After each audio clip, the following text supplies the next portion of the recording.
జై శ్రీరామ్ ప్రియ హిందూ బంధువులారా.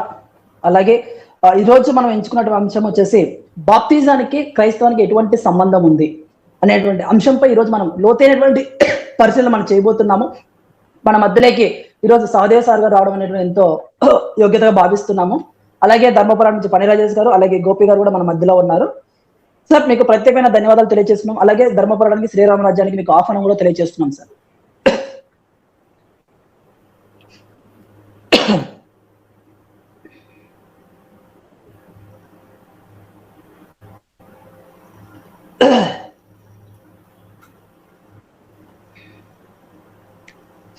మీరు స్టార్ట్ చేయండి సార్. మీరు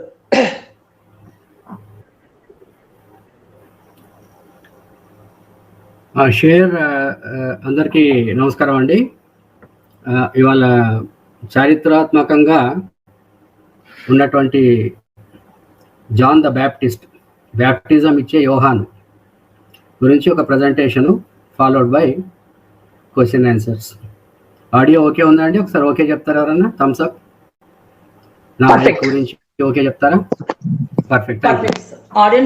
నా స్క్రీన్ షేరింగ్ మొదలెట్టాను, ఒకసారి చూసుకుంటారా? మీరు చూసి పవర్ పాయింట్ ఓపెన్ చేస్తారా? Sure, definitely.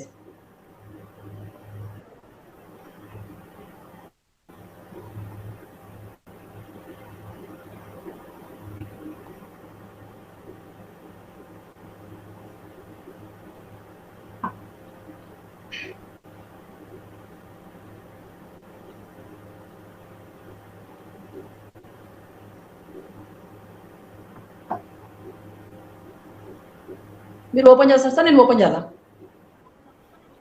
నేను మీకు షేరింగ్ పెట్టేసాను ఆల్రెడీ. మీరు ఓపెన్ స్క్రీన్ పైన షేరింగ్ మీరు ఆల్రెడీ రిక్వెస్ట్ పంపించారు, నేను స్క్రీన్ ఇచ్చాను. మీరు అక్కడ ఫైల్ వచ్చింది. పర్ఫెక్ట్. ఓకేనండి, స్క్రీన్ కనబడుతుందా? పర్ఫెక్ట్ సార్, ఫుల్ స్క్రీన్ పెట్టాను. ఆడియో మైక్ బాగానే ఉంది కదా? Everything is perfect. Everything is perfect sir. నేను మొదలెట్టినా? తప్పకుండా సార్, స్టార్ట్ చేయండి. ఓకే, అందరికీ నమస్కారం. ఇవాళ క్రైస్తవంలో అతి ముఖ్య భాగమైనటువంటి బ్యాప్టిజం. ఈ బ్యాప్టిజం యొక్క ఆవిర్భావము ఎలా ఉండింది, చరిత్రలో బ్యాప్టిజం మొదలుపెట్టింది ఎవరు, వారికి క్రైస్తవానికి ఎలాంటి సంబంధం ఉంది అన్నది ఇవాళ చూద్దాము. అయితే మనందరికీ కూడా క్రైస్తవంలో ఉన్న వాళ్ళకి, క్రైస్తవంతో పరిచయం ఉన్న వాళ్ళకి కూడా బ్యాప్టిజం అంటే ఏంటో బాగా తెలుసు. అయితే ఇన్నాళ్ళు మనకి చరిత్రలో జాన్ ద బ్యాప్టిస్ట్ గురించి ఏముంది?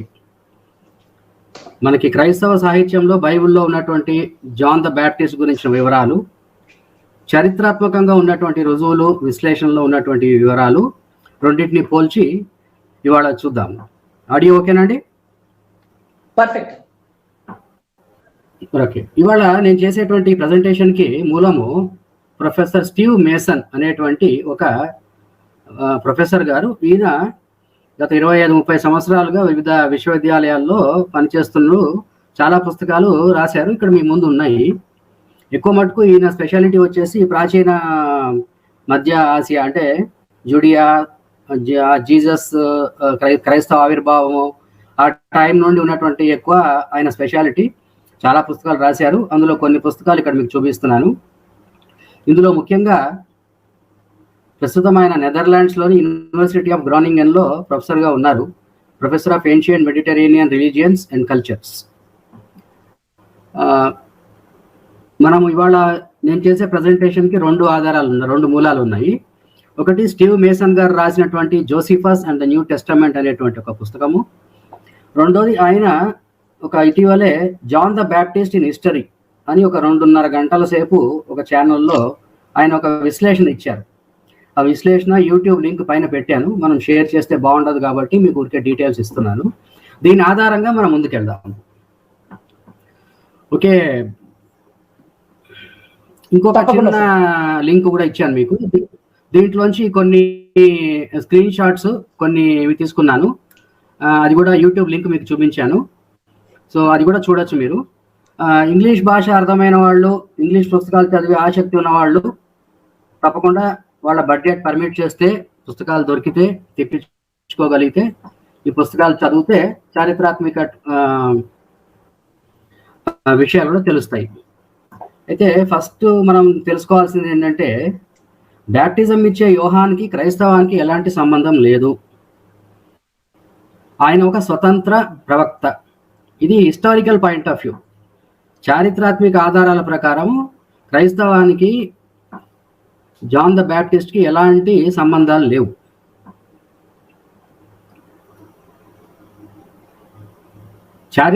చారిత్రకారుడు జోసిఫస్ ప్రకారము బ్యాప్టిజం ఇచ్చే యోహాన్ సిద్ధాంతం ఏంటంటే, యూదులు ఒకరి పట్ల ఒకరు నీతి మరియు దేవుని పట్ల భక్తితో ఉండాలి, బ్యాప్టిజం కోసం రావాలని, ధర్మాన్ని పాటించాలని ఆజ్ఞాపించారు. వారు దాన్ని ఉపయోగించినట్లయితే నీటిలో కడుక్కోవడం అతని ఆమోదయోగ్యంగా ఉంటుంది. ఇలా ఆయన ఒక ప్రత్యేక సిద్ధాంతం కలిగి తన పని చేసుకునేవారు. ఆత్మ ధర్మబద్ధమైన జీవితం ద్వారా పూర్తిగా శుద్ధి చేయబడుతుంది. కొన్ని పాపాలు తొలగించడానికి శరీరాన్ని శుభ్రం చేయడం అనేది శరీరం యొక్క శుద్ధి కోసం బ్యాప్టిజం. ఇక్కడ ఆయన సిద్ధాంతం ఇది క్రైస్తవ సిద్ధాంతానికి పూర్తిగా సంబంధం లేని ఒక సిద్ధాంతము. అంటే రోజువారీ జీవితంలో ధర్మబద్ధమైన జీవితం గడపడం ద్వారా ఒక పక్క శుద్ధి జరిగితే, అది నదీ స్నానంలో ఆయన చేతుల మీదుగా మునిగితే, బ్యాప్టిజం పొందితే శరీరం కూడా శుద్ధి పొందుతుంది. ఆయన ఏం చేసేవారంటే, ఒక జోర్డాన్ నదిలో ఒక చోట అక్కడే ఉండేవారు. ఆయన దగ్గరకు వచ్చి అందరూ బ్యాప్టిజం పొంది ఆయన సందేశం విని వెళ్తూ ఉండేవారు. సో ఇది నేను చెప్పిన దాన్ని ఇంగ్లీష్లో ఉంది. John was clothed with camel's hair. ఇవన్నీ సువార్తల్లో ఉంటాయి మనకి. మార్క్ 1:4 నుంచి 11 వరకు ఉంటాయి. అయితే తాను వ్యక్తిగతంగా ఏదో ఒక సిద్ధాంతం నమ్ముకుని చేసుకుంటున్నటువంటి పనిని, ఈ ఏదైతే సువార్తలు ఇటువంటి బైబిల్ అవన్నీ వచ్చాక వాటిలో ఆయనకి ఒక స్థానం కల్పించి ఆయన పాత్రని మార్చేశారు. మీరు యోహాను సువార్త 1:28 చదివితే ఆయన అవన్నీ ఉంటాయి. నా వెనక ఒక మనిషి వచ్చుచున్నాడు, ఆయన నాకంటే ప్రముఖుడు కనుక నాకంటే ముందటి వాడి అని నేనెవరి గురించి చెప్పి తిను, ఆయన ఈయనే, నేను ఆయన ఎరుగునని, ఆయన ఇజ్రాయేలీలకు ప్రత్యక్షమగుటకు నేను నీళ్లలో బ్యాప్టిజం ఇచ్చుచు వచ్చి తిని అని చెప్పాను. ఆయన హెచ్చవలసి ఉన్నది, నేను తగ్గవలసి ఉన్నది. అంటే యేసుక్రీస్తు బ్యాప్టిజం ఇవ్వడానికి ఆయన శిష్యులతో అక్కడికి వచ్చినప్పుడు యోహాన్ ద బ్యాప్టిస్ట్ చెప్పినట్టు ఇది సువార్తల్లో ఉంది. 1:30లో ఆయన హెచ్చవలసి ఉన్నది, నేను తగ్గవలసి ఉన్నది. నా పాత్ర అంతే. నా పాత్ర ఆయన రాగానే నేను తగ్గిపోవాలి, ఆయన పైకి వెళ్ళాలి అని సువార్తల్లో రాశారు. అలాగే మత్తయి సువార్త 3:11 తర్వాత 14లో ఇంకా చాలా వస్తాయి. 14లో చదవచ్చు మనం.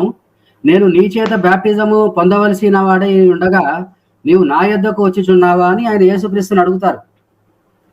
బ్యాప్టిస్ట్ యోహాన్ గారు యేసుక్రీస్తుని అడుగుతున్నారు, నువ్వు నాకు ఇవ్వాలి, నేను నీకు ఇవ్వడం ఏంటి అని.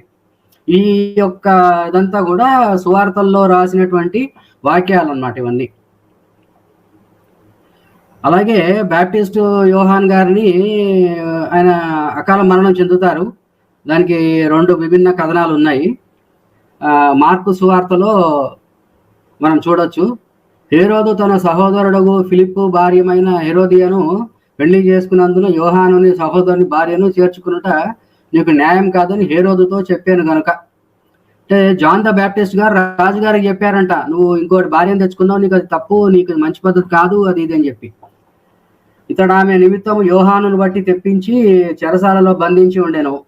హేరోది అతని మీద పగబట్టి అతని చంపక గోరెను కానీ ఆమె చేత కాకపోయాను. అంటే నువ్వు ఇట్లా వేరే వారితో సంబంధం పెట్టుకోవటం, వారి భార్యను తెచ్చుకోవటం తప్పు అన్నందువల్ల కక్ష పెంచుకుని ఆ రాజుగారు ఈయనను చంపడానికి ప్రయత్నించారు అన్నది ఇక్కడ మన సువార్తల్లో తెలుస్తోంది వాక్యాల ద్వారా. యోహాను నీతిమంతుడు, పరిశుద్ధుడు, మనుషుడని హేరోదు ఎరిగి అతనికి భయపడి అతను కాపాడుకొచ్చాను.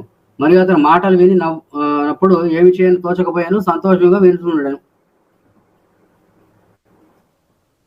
ఇక ఇంగ్లీష్ స్కిప్ చేస్తున్నానండి, తెలుగు తర్వాత చూసుకోవచ్చు ఎవరైనా చదువుకోవాలనుకుంటే పాస్ కొట్టి. ఓకేనా అండి, తెలుగు మాత్రం నాకు వచ్చిన తెలుగులో చదువుతాను. సో మనం సువార్తలు కనుక కొన్ని వాక్యాలు చదివితే ఆయన ఒక స్వతంత్ర ప్రవక్త, క్రైస్తవానికి సంబంధం లేనివాడని అర్థమవుతుంది. మార్కు సువార్త 2:18 యోహాను శిష్యులు పరిచర్యలు ఉపవాసం చేయుటకొద్దు, వారు వచ్చి యోహాను శిష్యులను ఉపవాసం చేయదు కానీ మీ శిష్యులు ఉపవాసం చేయరు అంటే అక్కడ ఉపవాసం విషయంలో ఇద్దరికి తేడా వచ్చింది. వారు చేస్తున్నారు, వీరు చేయట్లేదు. సో వాళ్ళు అలా చేస్తున్నారు, మీరు ఇలా చేస్తున్నారు, మేమేం చేయాలని జనాలు అడుగుతారు. సైనికులు వీళ్ళంతా కూడాను. సైనికులు మేమేమి చేయవాలని అతను అడిగిరి. అందుకు అతను ఎవరిని బాధ పెట్టకయో, ఎవరి మీదనో అపనింద వేయకయో మీ జీవితంలో తృప్తి పొంది ఉండడని వారితో చెప్పాను. అంటే యోహాన్ ద బ్యాప్టిస్ట్ చెప్పేటువంటి ఈ సూత్రాలన్నీ కూడా ఆయన వ్యక్తిగతం, ఆయన సిద్ధాంతం మీద ఆధారపడి ఉన్నాయి. క్రైస్తవ సిద్ధాంతం మీద ఆధారపడి లేవని వాళ్ళ సువార్తల్లో స్టార్టింగ్ లో ఎక్స్ప్లెయిన్ చేస్తున్నారు. అయితే ఇక్కడ సువార్తల్లో గ్రాడ్యువల్ గా మెల్లమెల్లగా ఏం చేస్తారంటే యోహాను యేసు కోసం వచ్చినట్టు ఆయన తగ్గాలి, ఈయన పెరగాలి అని రాసుకున్నారు. అయితే జోసిఫస్ చరిత్రకారుడు రాసినటువంటి చరిత్రలో చాలా విస్తారంగా రాశారు ఆయన బ్యాప్టిస్ట్ జాన్ గురించి. జోసిఫస్ యాంటిక్విటీస్ అనేటువంటి ఒక చారిత్ర గ్రంథంలో వాల్యూమ్ 18లో 116, 119 వాక్యాల్లో ఈ హేరోదు రాజు బ్యాప్టిస్ట్ జాన్ ని చంపేశారు, అందువల్ల ఆయన నాశనం అయిపోయాడు ఆ రాజు. కానీ హేరోదు రాజు జాన్ ద బ్యాప్టిస్ట్ మంచివాడు. was nicknamed the trencher, for Herod actually killed this good man who directed the Judeans that they discipline themselves for virtue and come together for drenching while exercising justice towards one another and piety towards God. చరిత్రకారుడు Josephus ఏం చెప్తున్నారంటే మీరు తోటి మానవులతో నీతిగా నిజాయితీగా మెసలుకోండి, దేవుడి మీద భయభక్తి కలిగి ఉండండి, అది చాలు మీకు అని ఆయన సిద్ధాంతం మళ్ళీ ఇక్కడ జోసిఫస్ గారు వివరిస్తున్నారు. అయితే 118వ పేరాలో మనం చూడొచ్చు చరిత్రకారుడు జోసిఫస్ చెప్పేది. they were greatly excited hearing of this word. Herod became alarmed in case of his capacity. హేరోదు రాజుకి కంగారు పుట్టింది. వేలాది మంది జాన్ ద బ్యాప్టిస్ట్ దగ్గరికి వెళ్తున్నారు, ఆయన మాట వింటున్నారు, ఆయన ఎట్లా నడుస్తున్నారు, ఆ సిద్ధాంతం అవలంబిస్తున్నారు. to persuade such people to a degree that might lead to some kind of civil strife అంటే ఆందోళన, తిరుగుబాటు చేసేటువంటి అవకాశం ఉంది. జాన్ ద బ్యాప్టిస్ట్ వాక్యాలు విని నా మీద జనాలు తిరుగుబాటు చేసే అవకాశం ఉంది అని చెప్పి ఆయన ఒక భయపడి పరిస్థితి చేయి చాటక ముందే ఆయన వెళ్ళిపోవాలని చెప్పేసి it was because of Herod's suspicion that the detainee was sent to Machaerus the fortress. Machaerus అనేటువంటి ఒక మారుమూల అడారిలో మారుమూల ఉన్న ప్రాంతంలో ఉన్న కోటకి జాన్ ద బ్యాప్టిస్ట్ ని అదుపులోకి తీసుకుని ఆ మూల చెరస ఆ కోటలో బంధించి ఉంచారు. ఆ తర్వాత అతన్ని అక్కడ చంపేశారు. సో ఓకేనండి ఇప్పటిదాకా? Perfect sir, right, thank you. So ఇక్కడ జాన్ ద బ్యాప్టిస్ట్ మరణానికి కారణం అనేది, చావుకి కారణము, చంపడానికి కారణం అనేది హేరోద్ యాంటిపస్ రాజు ఈ జనాలని నా మీద తిరగదోల్తాడన్నటువంటి భయంతో మారుమూల కోట మకారియస్ అనేటువంటి కోటలో ఉంచి ఆ పిమ్మట అక్కడ అతన్ని హతమార్చేస్తారు. ఇది చాలా ముఖ్యమైన పాయింట్. మకారియస్ కోటలో ఉంచి అక్కడే అతన్ని చంపేస్తారు. ఇది చరిత్రకారుడు జోసిఫస్ రికార్డ్ చేసినటువంటి యాంటిక్విటీస్ అనేటువంటి ఒక చరిత్ర. అది తెలుగులో ఎక్స్ప్లెయిన్ చేస్తున్నాను ఇక్కడ. అతని గుంపులుగా వచ్చినప్పుడు వారు అతని మాటలు విని చాలా కదిలిపోయి హీరోదు యోహాన్ ప్రజలపై గొప్ప ప్రభావాన్ని కలిగి ఉండటం చూశాడు. ఈ ప్రభావం జనబలం ఉపయోగించి తిరుగుబాటు చేసే అవకాశం ఉంది అని భావించాడు. జాన్ ద బ్యాప్టిస్ట్ సలహా మేరకి అతని శిష్యులు ఏదైనా పని చేయడానికి వారు సిద్ధంగా ఉన్నారని అనిపించింది రాజుగారికి. మరి ఆలస్యం చేస్తే వాళ్ళు తనకి కష్టాలు వచ్చి పడతాయని చెప్పి అతనికి మరణశిక్ష విధించడం ద్వారా అతన్ని కలిగించే ఏదైనా దుష్ప్రవర్తన నిరోధించడం సాధ్యమని భావించినాడు హేరోదు రాజు గారు. 119వ పారాగ్రాఫ్ లో జోసిఫస్ చరిత్రకారుడు చెప్తున్నారు, దాని ప్రకారము అతను హేరోదు యొక్క అనుమానాస్పద కోపాన్ని తొలగించి నేను ఇంతకు ముందు చెప్పిన కోట అయిన మకారియస్ ఖైదీగా పంపబడ్డాడు మరియు అక్కడ చంపబడ్డాడు అని 119వ పారాగ్రాఫ్ లో చెప్తున్నారు. అయితే గాస్పెల్ సువార్తల్లో ఏం రాశారు? జాన్ ద బ్యాప్టిస్ట్ కి ఎలా మరణం వచ్చిందని, మార్కు సువార్త 6:23లో రాజుగారు బర్త్డే పార్టీ చేసుకున్నప్పుడు అక్కడ ఒక డ్యాన్స్ పార్టీ జరగడము, ఆ డ్యాన్స్ లో రాజుగారి మరదలో కూతురు, మనం ఒకసారి చూడాలి వెనక్కి వెళ్ళి, ఆవిడ డ్యాన్స్ ఆడినప్పుడు మా రాజుగారు చాలా ఫీల్ అయిపోయి వాళ్ళ నోట్ల కట్ల విసిరేసినట్టు, ఆ రోజుల్లో నీకు నా రాజ్యంలో సగము మట్టుకు ఏమి అడిగినాను నీకు ఇచ్చేదనని ఆయనతో ఒట్టు పెట్టుకునేను. 24వ వాక్యం మార్కు 6:24లో కనుక ఆమె వెళ్ళి నేనేమి అడిగేదనని తన తల్లిని అడగగా ఆమె బాప్టిజం ఇచ్చు యోహాను తల అడగమనెను. సో ఇక్కడ చరిత్రకారుడు చెప్పిన కారణాలు వేరు, సువార్తల్లో చెప్పిన కారణాలు వేరు. ఇక్కడ అదే స్లైడ్ వేసాను ఇంగ్లీష్లో. Herod fear rebellion through it's best by putting him to death అని చరిత్రకారుడు రాసుకున్నారు. సో అలాగే మార్కు సువార్త 23-24 కింద చదివి వినిపించాను. దాని ప్రకారంగా ఆమె మరదలు కూతురు డ్యాన్స్ ఆడితే ఆయన ప్రామిస్ చేశాడు రాజుగారు, నాకు కూరగానే పట్టరావండి అన్నారు, పట్టుకొచ్చారు, కత్తితో తలకాయ నరికారు, జాన్ ద బ్యాప్టిస్ట్ ఫినిష్ అయిపోయారు సువార్త ప్రకారం. అయితే ఇక్కడే సువార్తలకిను చరిత్ర ఎవిడెన్స్ కి తేడా వస్తుంది. సో సువార్తల్లో యాంటిపాస్ రూలర్ ఆఫ్ గలీలీ తన కోటలో, తన చెరసాలలో, కోటలోనే తను ఎక్కడున్నాడో అక్కడే పెట్టుకున్నాడని రాశారు. తన బర్త్డే పార్టీలో వైఫ్ డాటర్, తన కూతురు సవిత కూతురు, సొంత కూతురు డ్యాన్స్ ఆడినప్పుడు అడిగిన కోరిక మేరకి ఇక్కడ పలానా ఊర్లో పలానా కోటలో బర్త్డే పార్టీలో జరిగిందన్నారు. కానీ చరిత్రకారుడు జోసిఫస్ రాసిన దాని ప్రకారము మకారేస్ అనేటువంటి కోట అరేబియా బార్డర్లో ఒక మారుమూల కోటలో ఆయనను బంధించి అక్కడ అతన్ని చంపేస్తారు. అక్కడ ప్రజలు ఎవరు రాలేరు, అతన్ని కలవలేరు అని చెప్పి అక్కడ అతన్ని తీసుకెళ్లి చంపేస్తారు. ఈ పాత రోజుల్లో ఈ కొండలు, గుట్టలు, లోయలు, అడారి ప్రాంతాల్లో ప్రయాణం చేయడానికి రాను పోను 3 వారాలు పట్టేది. రాజుగారు బర్త్డే పార్టీ చేసుకున్న ప్లేస్ నుంచి జాన్ ద బ్యాప్టిస్ట్ ని బందీ చేసిన చెరసాలకు వెళ్ళి రావాలంటే 3 వారాలు పట్టేదని చరిత్రకారులు చెప్తున్నారు. ఇంకొక డేట్లలో తేడా ఏమిటంటే జీసస్ యొక్క సిలువ మరణం అంతా కూడా 32 లేక 33 సంవత్సరం అని అనుకుంటాను, అప్పుడు చెప్తారు వాళ్ళు దీని ప్రకారం. కానీ జాన్ ద బ్యాప్టిస్ట్ ని 37వ సంవత్సరంలో చంపారు. దానికి కూడా ఆధారాలు ఉన్నాయంటే యేసుక్రీస్తు మరణానంతరం తర్వాత ఇంకా 2 సంవత్సరాలు జాన్ ద బ్యాప్టిస్ట్ బతికే ఉన్నారు. ఆ తర్వాతే ఆయన మరణం సంభవించింది. సో ఇది ఇంగ్లీష్లో సమరీ అండి. జాన్ ద బ్యాప్టిస్ట్ జోసిఫస్ లో ఏం రాశారు అన్నది. యాంటిపస్ గురించి బ్యాప్టిస్ట్ గురించి మంచి అభిప్రాయము రాయడము, ఏ కోటలో బంధించారు, తర్వాత 37వ సంవత్సరంలో అరేబియా వాళ్ళతో యుద్ధం జరుగుతుంది. యుద్ధం జరిగినప్పుడు ఈ మకారియస్ కోట అరేబియా వాళ్ళ చేతిలోకి వెళ్ళిపోతుంది. అంటే ఆ టైం కల్లా 36 లేక 37వ సంవత్సరంలో జాన్ ద బ్యాప్టిస్ట్ కి మరణం సంభవిస్తుంది. So is not a Christian, అంటే క్రైస్తవ, ఆయన చంపింది గుంపులను ప్రేరేపించి తిరుగుబాటు చేస్తాడన్న భయంతో కానీ ఈ డ్యాన్స్ పార్టీలకి దానికి కక్షలకి సంబంధం లేదు. అయితే ఇందాక మనం ఒక మాట విన్నాము, రాజ్యంలో సగం ఇవ్వడని చెప్పి. దానికి ఈ డైలాగ్ ఎక్కడో విన్నట్టు ఉంది అని అంటే ఎస్తేర్ గ్రంథం 7:2లో ఇది వస్తుంది. నీ విజ్ఞాపన ఏమిటి, అది నీకు అనుగ్రహింపబడును, నీ మనం ఏమిటి అని. రాజ్యంలో సగం ఇమ్మడుకై నీకు గ్రహించదని 2, అది అక్కడ ఒక డైలాగ్ ఉంది, నీకు అడిగితే రాజ్యంలో సగం ఇచ్చేస్తానని. ఇదే ఎస్తేరులో ఉన్నటువంటి ఒక డైలాగ్ని తీసుకొచ్చి ఈ మార్కు సువార్తలో రాశారు 22-23లో, రాజ్యంలో సగం దాకా ఇచ్చేస్తానని కోరుకో అని చెప్పేసి. చరిత్రకారుడి ధోరణులు స్పష్టంగా ఉంది. జాన్ ద బ్యాప్టిజం ఇచ్చిన అధిగమించి అతనికి పట్టం తట్టండి, అతని స్వేచ్ఛ పాత్ర కేవలం రాబోయే మెస్సియా జీసస్ క్రీస్తు ప్రకటించే విధంగా తగ్గించండి. జోసిఫస్ యొక్క ధోరణులు స్పష్టంగా ఉన్నాయి. జాన్కు చెడును వ్యతిరేకించే మంచి మనిషి, గుణవంతుడు, నిర్భయమైన వ్యక్తి, క్రూరుడైన హేరోదు అంటిపాస్కి విరుద్ధమైన స్వభావము. జాన్ పశ్చాత్తాపం యొక్క తీవ్రమైన బోధకుడు. ఇప్పటికీ నీటి నదుల్లో బ్యాప్టిజం లేదా రాబోయే అగ్ని నదుల్లో బ్యాప్టిజం అంగీకరించండి. జాన్ ద బ్యాప్టిస్ట్ సిద్ధాంతం ఏంటంటే ఇవాళ మీరు నీళ్లలో బ్యాప్టిజం తీసుకోండి, లేకపోతే ప్రళయం దినం నాడు మీరు అగ్నిలో బ్యాప్టిజం తీసుకోవాల్సి వస్తుంది, రక్షించబడరు అన్నట్టు ఆయన ఒక ఇది ఉండేది.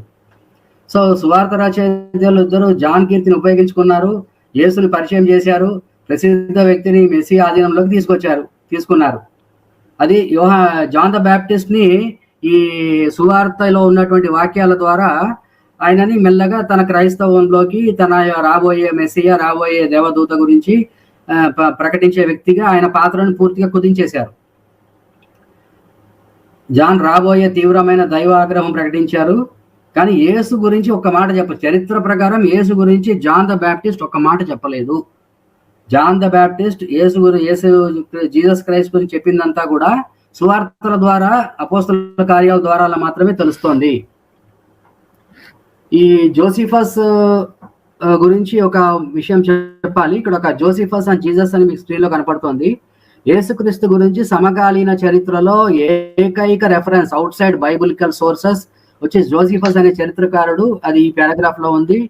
ఈ పారాగ్రాఫ్ గురించి చాలా చర్చ. ఇది 100% ఫోర్జరీ అని, 100% కరెక్ట్ అని, 50-50 అని ఉంది. ఇది ఇంకో స్ట్రీమ్ లో ఇంకో రోజు డిస్కస్ చేద్దాము. కాకపోతే జోసిఫస్ అనే చరిత్రకారుడు నీకు ఎందుకు ఆధారంగా తీసుకోవాలంటే, క్రైస్తు గురించి, జీసస్ క్రైస్ట్ గురించిన ఏకైక చారిత్రాత్మక సమకాలీన చరిత్రలో ఉన్న ఆధారం ఈ పారాగ్రాఫ్ ఒక్కటే. ఇది కొంచెం గుర్తుపెట్టుకోండి. సరే, ఇప్పుడు ఇది సువార్త వర్సెస్ చరిత్ర, సువార్తలో ఉన్నటువంటి వాక్యాలు వర్సెస్ చరిత్ర అన్నమాట. ఇవాళ పరిస్థితి ఏంటో ఒక 2-3 స్లైడ్స్ చూసేద్దాం. ఇవాళ మన హోలీ ల్యాండ్ యాత్రకు వెళ్ళే వాళ్ళు వీళ్ళందరూ కూడా వెళ్ళినప్పుడు ఇజ్రాయెల్లో న్యాచురల్ గా రామ జన్మభూమి ఎక్కడ ఉంది అన్నట్టు వాళ్ళు యేసుక్రీస్తుకి బ్యాప్టిజం ఎక్కడ జరిగింది అని అడుగుతారు. అది ఒక టూరిస్ట్ స్పాట్ గా డెవలప్ చేశారు, జోర్డాన్ రివర్ బ్యాప్టిజమల్ ప్లేస్ అని. అయితే దీని విచిత్రం ఏంటంటే, ఇది 1981 ముందు ఈ ప్లేస్ లేదు. ఇది 1981లో సృష్టించారు. ఈ టూరిస్టుల తాకిడి తట్టుకోవడానికి, ఆదాయం పెంచుకోవడానికి ఈ జాగా సృష్టించి ఇక్కడే యేసు బ్యాప్టిజం పొందారంటే ఏటా ఒక 50-60 లక్షల మంది వచ్చి వాళ్ళు కూడా ఈ నదిలో మునిగి వెళ్తూ ఉంటారు. కాకపోతే 1967లో అరబ్ ఇజ్రాయెల్ యుద్ధం జరిగింది. అరబ్ ఇజ్రాయెల్ యుద్ధం జరగక ముందు ఈ స్పాట్, ఈ ప్లేస్ ఇప్పుడైతే నీళ్లు లేకుండా ఒట్టిపోయి ఉందో, ఇక్కడ యేసుక్రీస్తు బ్యాప్టిజం జరిగిందని టూరిస్టులను ఇక్కడ తీసుకొచ్చేవాళ్ళు. It is closed since 1967 war. ఈ ప్లేస్ అంటే ఇక్కడ జాన్ సువార్తలో this happened at Bethany and the far side of the river Jordan where John was baptizing అని ఇక్కడ ఒక వాక్యం ఉంది. ఈ వాక్యానుసారము వాళ్ళు తీసుకొచ్చి ఈ ప్లేస్ ని జీసస్ బ్యాప్టిజం పొందిన స్పేట్ అన్నారు. అది 1967 నుంచి మూసేసి ఉంది, ఇప్పుడు కొత్తది తెరిచారు. ఇంకా కొంచెం వెనక్కి వెళ్తే, చరిత్రలో ఇంకా కొంచెం వెనక్కి వెళ్తే ఇది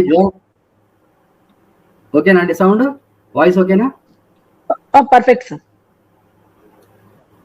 థ్యాంక్ యూ. సో ఇంకా కొంచెం చరిత్రలో వెనక్కి వెళ్తే ఈ జోర్డాన్ దేశం, ప్రస్తుతం జోర్డాన్ దేశంలో బ్రిడ్జ్ ఆఫ్ కింగ్ అబ్దుల్లా అనేటువంటి ఒక ప్రాంతంలో, ఒక బ్రిడ్జ్ పక్కన, నది పక్కన ఒక రాయి ఉంటుంది. ఈ రాయిలో జీసస్ కి బ్యాప్టిజం ఇక్కడే ఇచ్చారని చెప్పి గత 500-600 సంవత్సరాల నుంచో ఎప్పటి నుంచో ఈ ప్రాంతాన్ని టూరిస్టులకు చూపిస్తున్నారు. ఇంకా కొంచెం చరిత్రలో వెనక్కి వెళ్తే జోర్డాన్ లో ఒక ప్రాచీన చర్చిలో నేల మీద ఈ ఒక మొజాయిక్ డ్రాయింగ్ అంటారు. పాత రోజుల్లో ఇట్లా మ్యాప్లన్నీ ఇట్లా పర్మనెంట్ గా నేల మీద వేసేవాళ్ళు. ఇందులో బెతబారా అనేటువంటి ప్రాంతంలో జరిగింది, ఇక్కడే జరిగింది అని చెప్పి ఒక మ్యాప్ గీశారు. ఇలా చరిత్రలో వెనకెళ్ళిన కొద్దీ కొన్నాళ్ళుగా బేత్బారా దొరకలేదని చెప్పి ఇక్కడ ఇంకో కథ కోసం ఐనాన్ అనేటువంటి ఒక ప్రాంతంలో ఉంది అని చెప్పి నదికి అటు ఇటు కూడా మ్యాప్ వేశారు. ఇంకా కొన్నాళ్ళు అయిన తర్వాత ఇంకో మ్యాప్ లో ఇక్కడ ఉందని రాశారు. సో చరిత్రలో ఐనాన్ అనేటువంటి ప్రాంతం దగ్గర ఉందని చెప్పేసి అక్కడ ఒక మ్యాప్ వేసుకున్నారు. సో ఇది జాన్ ద బ్యాప్టిజం యొక్క చరిత్ర. సో సమ్మరీ ఏంటంటే, మొదటి నుండి చివరి వరకు సువార్తలు బ్యాప్టిస్ట్ యోహాన్ని పూర్తిగా క్రైస్తవ మోక్షానికి సంబంధించిన కథలోకి ప్రవేశింపచేశాయి. తన ప్రాథమిక లక్ష్యం యేసు కోసం మార్గాన్ని సిద్ధం చేయడం, గుర్తించడం, మెస్సియాను అభిషేకించడం వంటి పాత్ర ఆయనకి కేటాయించారు. కాబట్టి అతని బోధన పూర్తిగా భవిష్యత్తు గురించే, యేసు రాకడ గురించి అతను బోధించాడు అని చెప్పి సువార్తల ద్వారా వాళ్ళు ఒక పాయింట్ ఆఫ్ వ్యూని వాళ్ళు ప్రపంచకానికి ఇన్నాళ్ళు చూపెట్టారు. సో కాకపోతే మనకి జాన్ ద బ్యాప్టిస్ట్ యొక్క సిద్ధాంతము, క్రైస్తవ సిద్ధాంతము టోటలీ ఇండిపెండెంట్, రెండు రైలు పట్టాలాగా ఉన్నాయనడానికి మరొక రుజువు అపోస్తల కార్యాలు 19:1 దొరుకుతుంది. అక్కడ అపోలో కొరింథులో ఉన్నప్పుడు పౌలు పై ప్రదేశంలో సంచరించి ఎఫెసునకు శిష్యులకు చూసి, మీరు విశ్వసించినప్పుడు పరిశుద్ధాత్మ పొందితిరా అని వారిని అడగగా, అంటే వీళ్ళు జాన్ ద బ్యాప్టిస్ట్ శిష్యులు, వాళ్ళు పరిశుద్ధాత్మలుగానున్న సంగతి మేము వినలేదని చెప్పిరి. అప్పుడు అలాగైతే మీరు దేనిని బట్టి బ్యాప్టిజం పొందిరి అని అడగగా వారు యోహాను బ్యాప్టిజంను బట్టి అని చెప్పిరి. అందుకే పౌలు యోహాను తన వెనుక వచ్చిన వాని యందు అనగా యేసునందు విశ్వాసం ఉంచవలగనని ప్రజలతో చెప్పాను. మారు మనసు విషయమై బ్యాప్టిజం ఇచ్చానని చెప్పాను. వారు ఆ మాటలు విని ప్రభువైన యేసునామంలో బ్యాప్టిజం పొందిరి. అంటే మళ్ళీ రెండోసారి పరిశుద్ధాత్మ ప్రభునామముతో మళ్ళీ రెండోసారి బ్యాప్టిజం చేయించారు. అంటే జాన్ ద బ్యాప్టిస్ట్ సిద్ధాంతము, ఆయన ప్రక్రియ క్రైస్తవానికి పరస్పరమైనటువంటి స్వేచ్ఛ కలిగినటువంటి ఒక సిద్ధాంతం అని ఈ యొక్క వాళ్ళ సాక్ష్యం ద్వారా తెలుస్తుంది. ఇది ఇంగ్లీష్లో హిస్టారికల్ సమ్మరీ ఇందాక చెప్పాను. చరిత్రకారుడు దాని ప్రకారము జాన్ ద బ్యాప్టిస్ట్కి జీసస్ గురించి ఏం తెలియదు, ఆయనకి మిగతా ఏం తెలియదు. సో గాస్పెల్ అని చెప్పేసాను తెలుగులో. ఇంగ్లీష్లో కావాలని వాళ్ళు చదువుకోవచ్చు. సో ఇక్కడతో John the Baptist finished off. John the Baptist ని ఆ రకంగా క్రైస్తవంలోకి లాక్కుని ఆయన పాత్రని కుదించేశారు. సో ఇంతటితో ఈ ప్రజెంటేషన్ సమాప్తం అండి. ఒక 20-25 నిమిషాలు ఈ స్లైడ్స్ ఈ యొక్క వాటి మీద ఎవరన్నా ప్రశ్నించవలసింటే కామెంట్ చేయగలుగుతుంటే. ఇది ఒకటి కావాలి, ఇది ఒక హిస్టరీ ప్రొఫెసర్ చేసినటువంటి విశ్లేషణ. దీంట్లో ఎక్స్ట్రీమ్ వ్యూస్ తీసుకోరు ఆయన. రెండు పక్కల సాక్ష్యాలను మన ముందు పెడతారు చరిత్రకారులు. ఎవరి అభిప్రాయం ప్రకారం వాళ్ళు నిర్ణయం తీసుకోవచ్చు. కాకపోతే ఇన్నాళ్ళు సువార్త ప్రకారం పరిచయమైన జాన్ ద బ్యాప్టిస్ట్ ఇప్పుడు చారిత్రాత్మక ఆధారాల ద్వారా పరిచయమైన జాన్ ద బ్యాప్టిస్ట్, ఇద్దరిని బేరీజ్ వేసుకుని విషయాలు ప్రేక్షకులు వారి అభిప్రాయాలకు రావచ్చు. So this is the end of my presentation అండి. Thank you very much for everybody. చాలా ధన్యవాదాలు సార్. చాలా విలువైనటువంటి సమాచారాన్ని కూడా మాకు అందించడం జరిగింది. గోపి గారు మీరు మాట్లాడతారా ఈ ప్రెజెంటేషన్ పై? గోపి గారు ఉన్నారా?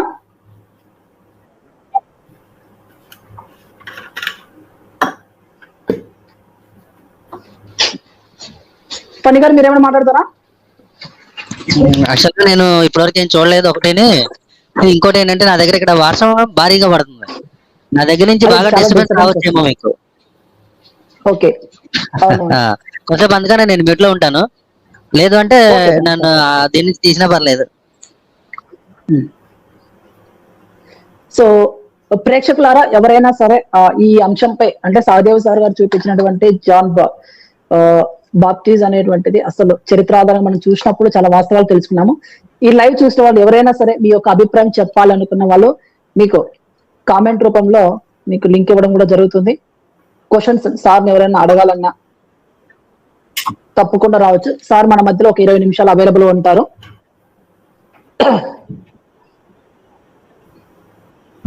మీకు డిస్క్రిప్షన్ కూడా లింక్ ఉంటుంది, అలాగే కామెంట్ లో కూడా మీకు లింక్ ప్రొవైడ్ చేయడం జరిగింది. ఈ ప్రెజెంటేషన్ పై ఎవరైనా మాట్లాడుకున్న వాళ్ళు రావచ్చండి.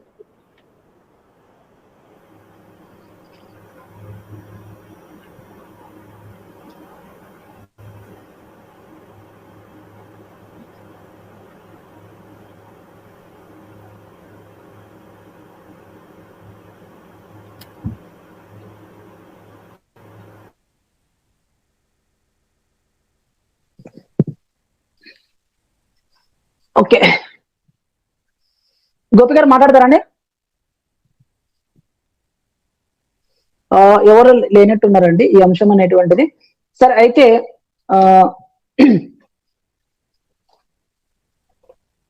సో సార్ మనకు చాలా చారిత్రక ఆధారాలతో మనం చూపించడం జరిగింది.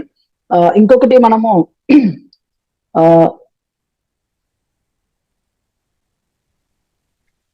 అంటే ఎవరైనా రావచ్చండి మాట్లాడడానికి, లేదంటే మనం ముందుకెళ్దాము.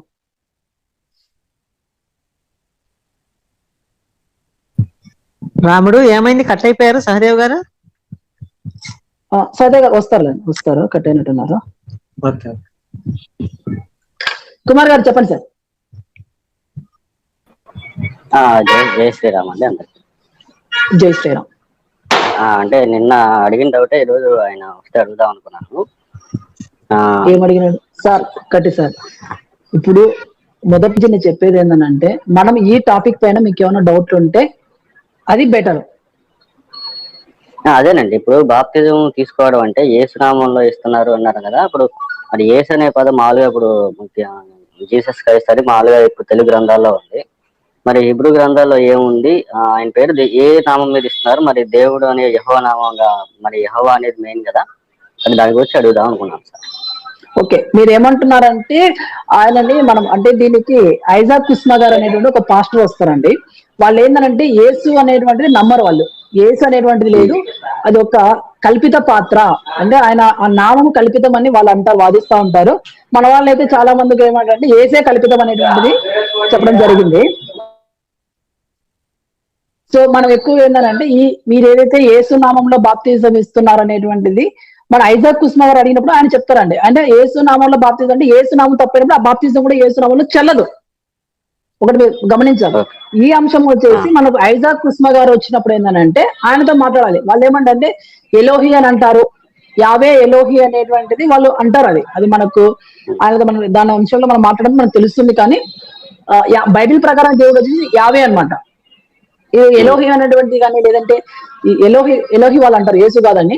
సో యేసు నామంలో అయినటువంటి చెల్లదనమాట. ఈ ఐజాక్ కుస్మా గారు చెప్పినటువంటి సిద్ధాంతం ప్రకారం అయితే ఆయన నామం అనేది మనకు క్లారిటీగా చూపించారు.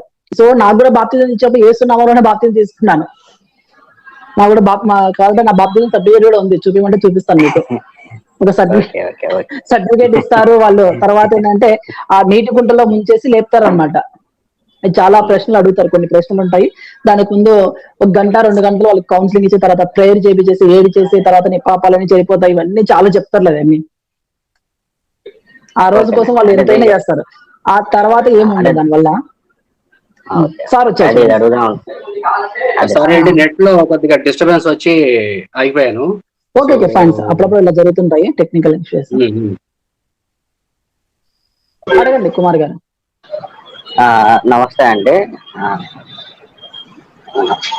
అదే సార్, ఇప్పుడు నా సందేహం ఏంటంటే, ఇప్పుడు మామూలుగా ఇక్కడ యేసునామంలో బాప్తిజం ఇస్తుంటారు. కానీ యాజ్ పర్ మీరు చెప్పిన ప్రకారం బాప్తిజం అనే దాని గురించి చెప్పినప్పుడు ఒరిజినల్ గా దేనిపై మీ స్టడీ ప్రకారం కానీ ఈ హిస్టరీ పరంగా కానీ దేని ప్రకారం ఇవ్వాలి అని సందేహం సార్. మరి యేసునామంలో ఇస్తే చెల్లుతుందా అనేది నా సందేహం సార్. నాకు వచ్చిన డౌట్ అది.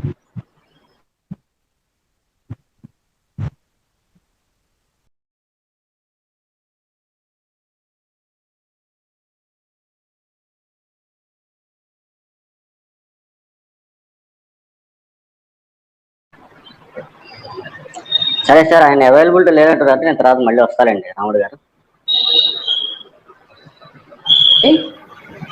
సార్ ఆడియో వస్తుందండి? ఆడియో వస్తుంది సార్. ఆడియో వస్తుందా సార్? వస్తుంది. Okay, sorry for that dislocation అండి. ఓకే, ఇందాక నేను తిరిగి వచ్చాక నాకు ఒక క్వశ్చన్ కుమార్ గారు అడిగింది వినిపించింది. అది బ్యాప్టిజం ఏ పద్ధతిలో ఇవ్వాలి అని అడుగుతున్నారు కదా. అవును. అయితే మనం ఇక్కడ ప్రెజెంటేషన్ ఇచ్చింది ఒరిజినల్ గా జాన్ ద బ్యాప్టిస్ట్ అనేటువంటి ఒక ఆ రోజుల్లో ఆయన సిద్ధాంతం ప్రకారం ఇచ్చినటువంటి బ్యాప్టిజము, దాన్ని క్రైస్తవ పద్ధతి ప్రకారం ఇప్పుడు ఇస్తున్నారు. కనుక బ్యాప్టిజము ప్రస్తుతం క్రైస్తవము అవలంబించే పద్ధతి క్రైస్తవులది అంతే. పాత జాన్ ద బ్యాప్టిస్ట్ యొక్క ఏదైతే సిద్ధాంతం అనుకోండి, ఒక మతం అనుకోండి, లేకపోతే ఒక తెగ అనుకోండి, అది అంతరించిపోయింది అక్కడితోటి. ఆయన మరణము, ఆ తర్వాత కొద్ది రోజుల పాటు ఆయన శిష్య బృందం, ఇందాక చూసాం కదా అపోస్తుల కార్యాల్లో, ఆయన చనిపోయిన కొద్ది రోజుల తర్వాత కూడా శిష్యులు కనపడ్డట్టు. సో క్రమేపీ బ్యాప్టిజం ఇప్పుడు ఇచ్చేటువంటి క్రైస్తవ పద్ధతిలో కొనసాగుతుంది. ఆ పాత బ్యాప్టిజము, క్రైస్తవానికి సంబంధం లేని బ్యాప్టిజం అనేది ఆయన మరణంతో ఆగిపోయింది అక్కడ. ఇప్పుడు వీరు ఏ పద్ధతి ప్రాక్టీస్ చేసుకున్నారన్నది ఇక్కడ ఇప్పుడు అవలంబించే క్రైస్తవుల ఇష్టం. అది ఇప్పుడు కొన్ని తెగల్లో బ్యాప్టిజమే ఇవ్వరు. అమెరికాలో చాలా మందికి బ్యాప్టిజం అయి ఉండదు, ఏదో ఒక డినామినేషన్ లో ఉంటారు. కొన్ని రోజుల తర్వాత వాళ్ళు మారినప్పుడు ఎప్పుడో బ్యాప్టిజం వస్తుంది.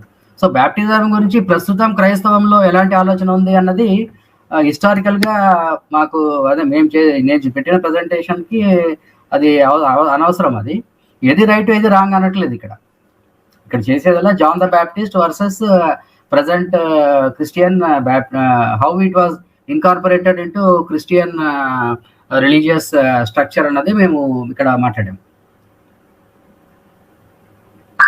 Okay, thank you sir. Okay అండి, ధన్యవాదాలు. సో గోపి గారు ఏమైనా ఫీడ్బ్యాక్ ఇస్తారా కొంచెం, అంటే గోపి గారు. ఆన్సర్స్ లేకపోతే? అంటే నేను మధ్యలో వినలేదు సార్, నేను కొంచెం బయటికి వెళ్ళి వచ్చాను. పర్లేదు సడన్ గా పెట్టాను, నిదానంగా వినండి. సరే. బేసిక్ గా ఇందాక ప్రజెంటేషన్ ఇచ్చింది historical John the Baptist and how he was incorporated into Christian religion.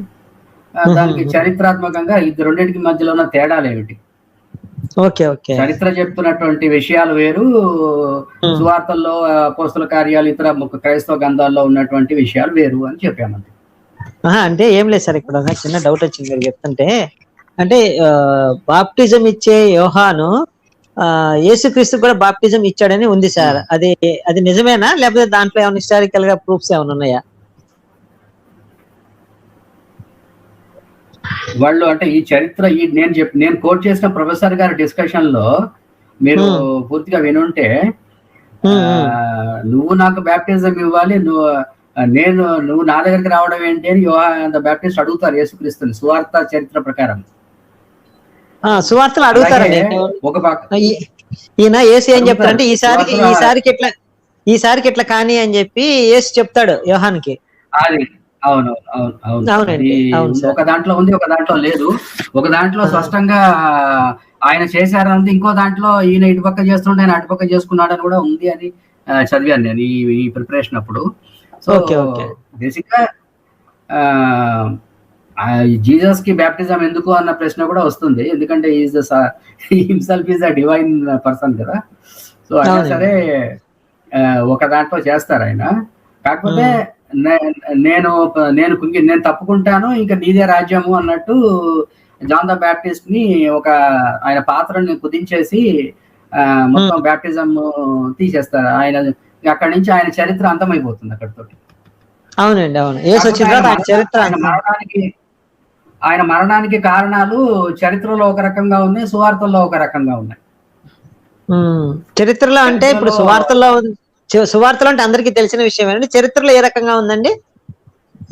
ఇప్పుడే చెప్పాను, చరిత్రలో ఏమనుందంటే, ఏదైతే హెరోద్ అంతిపాస్ రాజు ఈ జాన్ ద బ్యాప్టిస్ట్ ఒక పాపులారిటీ, ఆయన వెంబడి తొంభలుగా జనాలు రావటం, ఆయన మాట వినటం, ఆయన ఎలా బతకమంటే అలా బతకటం చూసి, నేను ఇతను గుంపు జనాల సమీకరణ చేసి నాకు తిరుగుబాటు చేస్తాడు, ఎప్పటికైనా నాకు ఇది ముప్పు వస్తుందని భావించి ఆయన భయం కొద్దీ ఆయనని చెరసాల్లో బంధించి ఆ తర్వాత ఆయన్ని ఉరిదీస్తాడు, చేస్తాడు మొత్తానికి.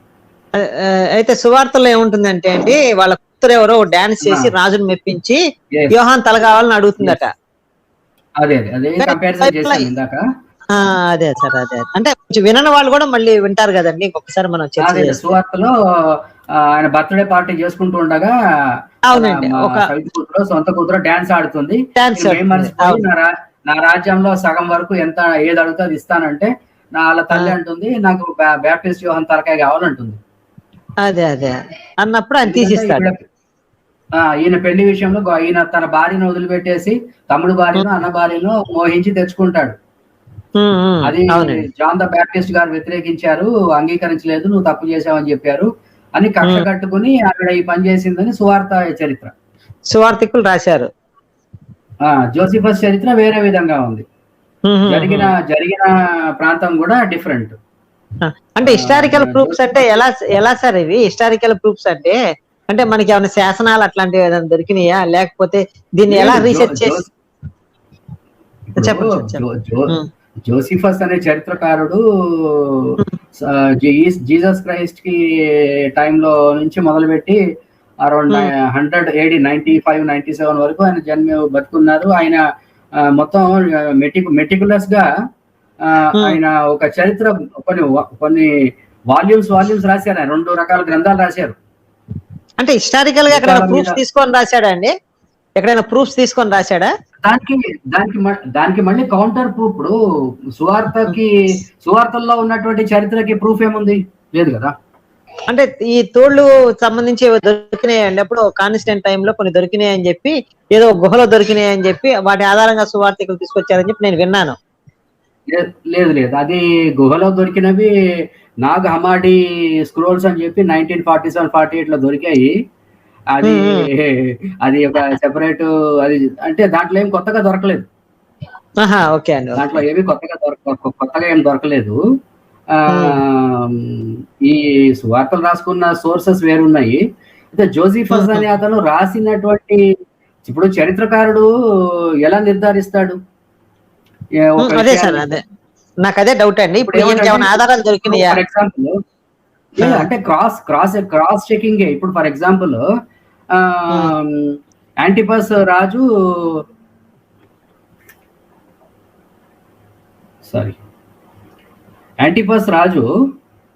చెప్పండి సార్. సారీ, వినిపిస్తుంది సార్, చెప్పండి. యాంటిపస్ రాజు అరేబియాతో యుద్ధం చేస్తాడు. యుద్ధం చేసినప్పుడు ఏదైతే చెరసాలలో జాన్ ద బ్యాప్టిస్ట్ బంధించారో ఆ కోట అరేబులో కైవసం అయిపోతుంది. సో అది 37వ సంవత్సరంలో జరుగుతుంది అది ఆ యుద్ధం. అంటే 37వ సంవత్సరం కన్నా ముందే జాన్ ద బ్యాప్టిస్ట్ ని హతమార్చి ఉండాలి అని ఒక నిర్ధారణకు వస్తారు. తర్వాత జోసిఫస్ ఇంకో చరిత్రలో ఈ రాజు 34 నుంచి 36 దాకా పరిపాలించారు, ఈ రాజు 36 నుంచి 43 దాకా పరిపాలించారు రాసి ఉంటుంది. సో ఇక్కడ జోసిఫస్ చరిత్రలో ఈ పలానా రాజు రాజ్యంలో ఇది జరిగింది, పలానా రాజు చేశాడని రాస్తారు. కాబట్టి వేరే చరిత్రలో ఉన్న డేటు సంఘటనలు కలిపితే నిజం కన్ఫర్మేషన్ వస్తుంది. అప్పుడు okay, this is a verifiable fact అని తీసుకుంటారు. Okay sir. ఇప్పుడు ఫర్ ఎగ్జాంపుల్ సువార్తల్లో చరిత్రలో ఒక ముఖ్యమైన ఘట్టము 70వ సంవత్సరంలో జరిగింది. 70వ సంవత్సరంలో జెరూసలేం మీద దాడి జరిగి జెరూసలేం పట్టణం పూర్తిగా ధ్వంసం అయిపోయింది, పాడైపోయింది. అయితే చాలా చాలా బైబిల్ గ్రంథాల్లో ఈ సంఘటన గురించి రాసి ఉంటుంది. అంటే ఆ రాసిన వాళ్ళు 70వ సంవత్సరం తర్వాతనే రాశారు అని రుజువు అయిపోతుంది. మీకు అర్థమైంది చరిత్ర ఎలా పనిచేస్తుందో? ఫర్ ఎగ్జాంపుల్ అశోక చక్రవర్తి ఉన్నారంటే ఆయన సామ్రాజ్యం ఎంతవరకు విస్తరించిందని నిర్ధారించాలి. సో ఆయన శాసనాలు దక్షిణాన్ని అతి కింద ఎక్కడ కన్యాకుమారి నుంచి మొదలు పెడితే ఎక్కడ దాకా వచ్చాయి ఆయన శాసనాలు. ఇక్కడ కర్ణాటకలో మస్కీ అనే ప్రాంతంలో ఒక శాసనం ఉంది అశోకుడిది. అలాగే ఆఫ్ఘనిస్తాన్ లోని ఒక కందహార్ అవతల ఒకటి ఉంది, ఇక్కడ ఒకటి ఉంది. సో అశోక చక్రవర్తి సరిహద్దులు దక్షిణాన మస్కీ ప్రాంతం వరకు, పశ్చిమాన కాందహార్ వరకు ఉందని ఒక మ్యాప్ గీస్తారు. అంతే అని కరెక్ట్ అండి. అది ఎక్కడ శాసనాలు ఉన్నాయో అక్కడ దాకా ఆయన రాజ్యం వ్యాపించింది అర్థం, అంతే కదండి. అలాగే నాణ్యాలు ఉంటాయి. ఒక రాజు నాణ్యాలు దొరకడం ఆగిపోయి ఇంకో రాజు నాణ్యాలు రావడం మొదలెడతాయి. కనుక ఈ రాజు హయాం అయిపోయింది, ఈ రాజు హయాం మొదలైంది అని చెప్పి ఒక నిర్ధారణకు వస్తారు. సో చరిత్ర ఊరికే ఇట్లా బ్లఫ్ చేయరు కదా వాళ్ళు. అవునండి, ప్రూఫ్స్ ఉండాలి కదా.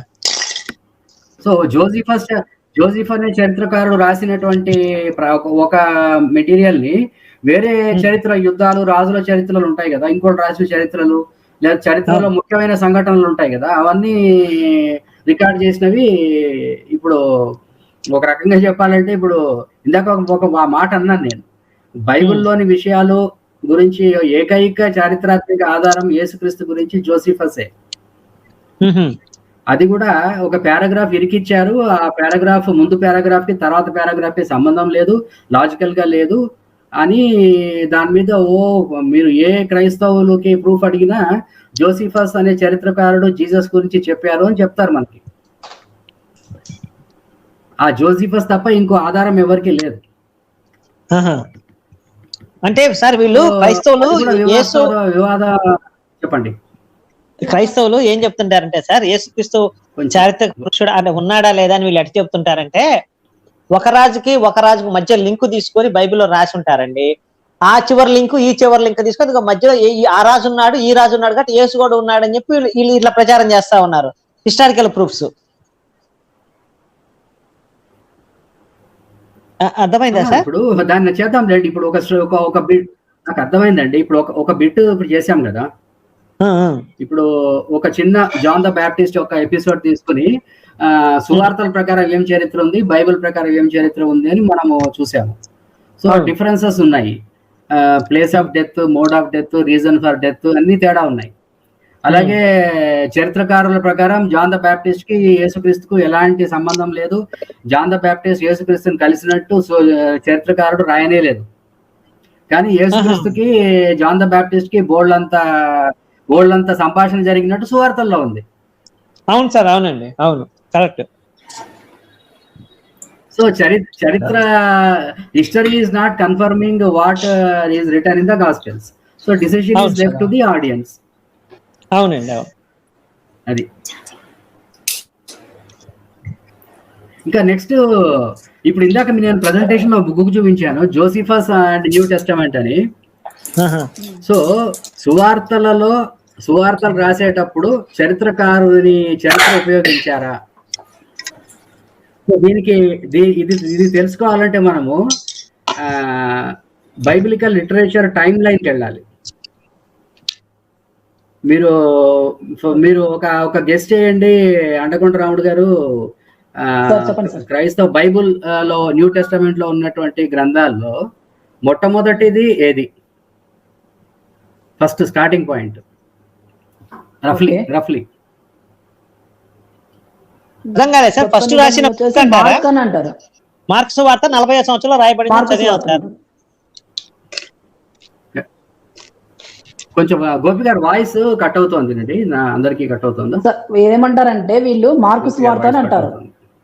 మార్కుస్ వార్త యేసు చనిపోయిన తర్వాత 40 సంవత్సరాలు రాశారని ఉందండి, నేను చూశాను. ఒక్క నిమిషం అండి, నేను కొద్దిగా వాయిస్ సెట్ చేసి చూస్తాను. ఆడియో ప్రాబ్లం నాకు ఎక్కడైనా ఉందేమో. ఓకే,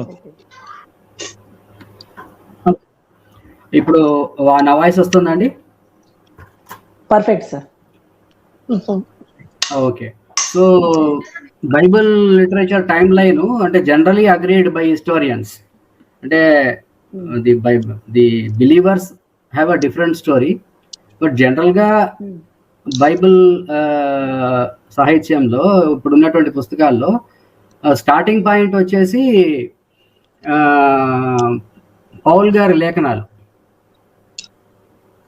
ఓకే, ఫస్ట్ వచ్చాయి.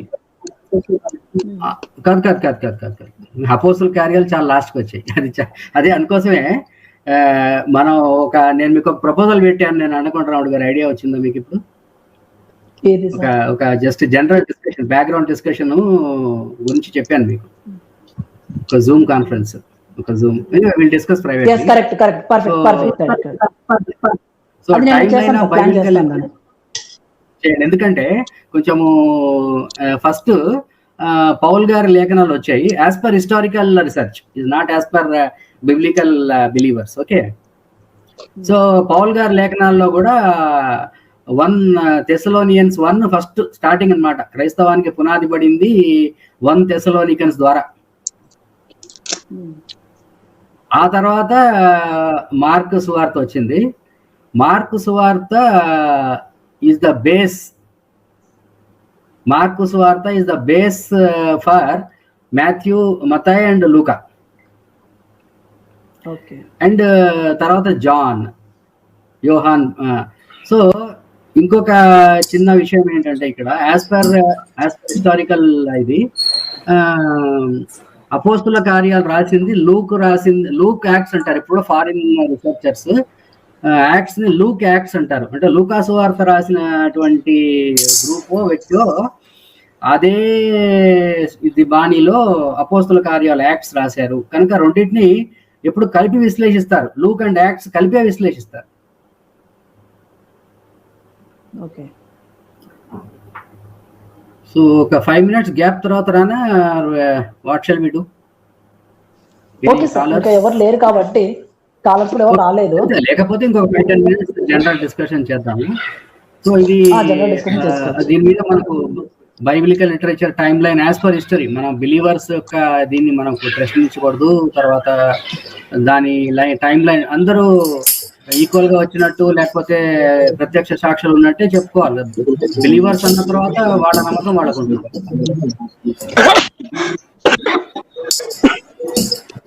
సౌండ్ వస్తుంది ఎవరిది? తత్వమసి. రాముడు గారు నమస్తే అండి. సహదేవ్ గారు, గోపి గారు నమస్తే. నమస్కారం సార్. చూసారా సార్, నా పేరు రాజలక్ష్మి. చూశానండి, నేను చూస్తున్నాను. సార్ చెప్పిన ప్రెజెంటేషన్, పవర్ పాయింట్ ప్రెజెంటేషన్ మొత్తం చూశాను నేను. తప్పకుండా మీరు అడగచ్చు. Very good information sir. Actual గా చాలా మంచి ఇన్ఫర్మేషన్, చాలా బాగా గ్యాదర్ చేశారు మీరు మాత్రం. సహదేవ్ గారు నమస్కారం అండి మీకు. మీరు ఇంగ్లీష్ అర్థమయ్యే వాళ్ళందరూ స్టీవ్ మేసన్ గారి ప్రెజెంటేషన్ ఆన్ యూట్యూబ్ చూడండి, లింక్ అది. Okay sir. ఏంటి సార్, మళ్ళీ ఒకసారి చెప్పండి. అదే నేను ఏదైతే వీడియో ప్లస్ బుక్ ఆధారంగా మీకు ప్రెజెంటేషన్ ఇచ్చానో దాని వీడియో అయితే డైరెక్ట్ గా యూట్యూబ్ లో ఉంది. మైత్ విజన్ అనే ఛానల్లో ఒకసారి నేను వేస్తాను. అది మీరు తర్వాత 3.5 hours ఉంటుంది. అది 3.5 hours ఉంటుంది. అది చూస్తే హౌ హిస్టారికల్ రీసెర్చ్ ప్రొసీడ్స్ అని మనకు కూడా ఒక ఐడియా వస్తుంది. చెప్పండి. ఇప్పుడు నాకు ఒక డౌట్ ఏంటంటే, మీరు చెప్పి మీ పేపర్, మీ పవర్ పాయింట్ ప్రెజెంటేషన్ అంతా విన్న తర్వాత ఈ యోహాను అనే ఆయన యేసుకి బాప్టిజం ఇచ్చాడని అని చెప్తున్నారు. అవునవును. కానీ హిస్టరీ ప్రకారం చూస్తే అట్లా ఏం లేదు అసలు. లేదు. హిస్టరీలో ఉన్నటువంటి జోసిఫస్ రాసినటువంటి చరిత్రలో మనం ఇందాక చూపించిన దాంట్లో జాన్ ద బ్యాప్టిస్ట్ కి zero knowledge of Jesus Christ. అవునండి, అవును సార్. అదే నేను చదివిన తర్వాత కూడా నాకు అర్థమైంది ఏంటంటే, ఒక చోట బైబిల్లో ఒక చోట ఉంటుంది, రాముడు గారి సబ్జెక్ట్ కరెక్షన్, నా తప్పైతే కరెక్ట్ చేయాలి మీరు. ఇది అక్కడున్న యూదులు యేసుని అడుగుతారు అనమాట. ఏలియా రావాలి కదా, మరి మెస్సయ్య వచ్చే ముందు ఏలియా రావాలి కదా అని అడుగుతారు. సహదేవ్ గారు వింటున్నారా? వింటున్నా. ఉంది. ఏలియా రావాలి కదా అంటే, అప్పుడు ఈ బాప్టిజం ఇచ్చే యోహాన్ని చూపించి ఈయనే ఏలియా అంటాడు. అవును. ఈయన ఏలియా అంటే అప్పుడు యోహాన్ని అడుగుతాను, మీరు ఏలియా అంటే అసలు నేను ఏలియాని కాదని చెప్తాడు ఆయన. అవును. అది మరి అది ఎక్కడ ఉంది సార్? అది అప్పుడు మరి యేసు నిజం చెప్పాడని అనుకోవాలా, మరి అబద్ధం చెప్పాడు అనుకోవాలా, ఇదంతా అభూత కల్పన అనుకోవాలని నా డౌట్ సార్. ఇప్పుడు belief is one thing and history is another thing అండి. ఇక్కడ చాలా క్లియర్ గా మనకి చరిత్రలో అసలు సువార్తలో ఈ జాన్ ద బ్యాప్టిస్ట్ గురించి చెప్పినటువంటి వాక్యాలు కానీ, విషయాలు కానీ, ఆయన చావుకి కారణం కానీ కంప్లీట్ గా వేరుగా ఉన్నాయి. సో వాళ్ళ గాస్పెల్స్, వాళ్ళ యొక్క ఫ్లో, వాళ్ళ యొక్క దీనికోసం వాళ్ళు కొన్ని వాక్యాలు కలుపుకున్నారు జాన్ ద బ్యాప్టిస్ట్ విషయంలో. అలా అనుకోవాలి, చరిత్ర యాంగిల్లో అలా అనుకోవాలి మనం. అందుకే వీళ్ళు ఏం చేశారంటే, ఇక్కడ ఒక బ్యాప్టిజం ఇచ్చే చోట ఎక్కడ అని వీళ్ళు 4-5 సార్లు మార్చినప్పుడు ఎయినాన్ అనేటువంటి ఒక ప్రాంతాన్ని ఎన్నుకుంటారు లాస్ట్ మధ్యలో ఎప్పుడో. ఎయినాన్ అనే ప్రాంతమే ఎలేజా యొక్క కొండ. అక్కడే యూదులు మొదటిసారి ఎలేజా ఆ కథ అంతా కూడా ఆ ఎయినాన్ అనే ప్రాంతంలో, ఆ ఊర్లో, ఆ ప్రాంతంలో ఉంటుంది.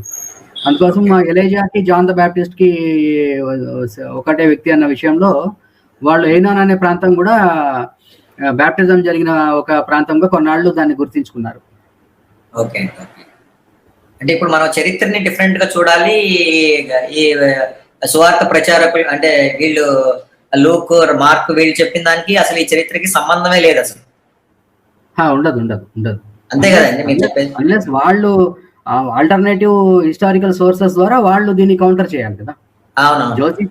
జోసిఫస్ చరిత్ర ప్రకారం వచ్చినటువంటి ఆధారాలు, వచ్చినటువంటి కన్క్లూజన్స్, ఒక అభిప్రాయాల్ని కౌంటర్ చేయడానికి వాళ్ళు మా గాస్పెల్, మా సువార్తలో జాన్ ద బ్యాప్టిస్ట్ యేసు సంభాషించుకున్నారు, మాట్లాడుకున్నారు అన్నదానికి వాళ్ళు ఇంకొక కౌంటర్ హిస్టారికల్ ఎవిడెన్స్ తీసుకురావాలి. అవును సార్, కరెక్ట్ సార్. భూమి మీద స్త్రీలు కన్న వాళ్ళందరిలో యోహాన్ గొప్పవాడని యేసు ఒక చోట. నమ్మకం విషయంలో చాలా ఇలాగే ఉంటాయి. ఉదాహరణకి మన ఇండియాలో కూడాను మనం కూడా ఒప్పుకోవాలి, గుహలు ఇండియాలో చాలా చోట్ల ఉంటాయి. ఎక్కడ పోయినా గుహలు ఉంటాయి, అక్కడక్కడ భూగోళ పరిస్థితిని బట్టి. ఆ పక్క ఊరు వాళ్ళు ఇది పాండవులు వనవాసం ఉన్న గుహ అంటారు. అలా ఒక 100 గుహలు ఉంటాయి, ఇది పాండవులు వనవాసం ఉన్న గుహ అని. It's matter of belief. అంటే ఇట్స్ మ్యాటర్ ఆఫ్ బిలీఫ్. కాకపోతే ఇది దిస్ ఈజ్ ట్రూత్, రియల్, దీన్ని అని వాదించుకోండి. అంటే ప్రాపర్ గా అలాగే సార్. ఇప్పుడు మీరు నాసిక్ లో వెళ్ళారనుకోండి, నాసిక్ లో సీతా గుఫ, రామ్ గుఫ, కాలారాం, గోరారాం అని ఉంటాయి గుళ్ళు అక్కడ. అక్కడ నిజంగా సీతాదేవి వనవాసం చేసింది. ఎందుకంటే దానికి రామాయణంలో కూడా ప్రూఫ్ ఉంది దానికి. అక్కడ అంటే ఇప్పుడు నేను అనేది ఎందుకంటే మీరు ఇట్లా అంటే ఇది ఏమో టోటల్ కంప్లీట్ గా అసలు ఏది చరిత్రకి అని వీళ్ళు క్రైస్తవ బోధకులు చెప్పిన దానికి అసలు మ్యాచ్ అవ్వట్లా. వేరే రామాయణం మ్యాచ్ అవుతుంది, అది నేను చెప్పేది. కొన్ని చోట్ల అదే question of belief and proof. So it's matter of debate, వదిలేద్దాం మనం.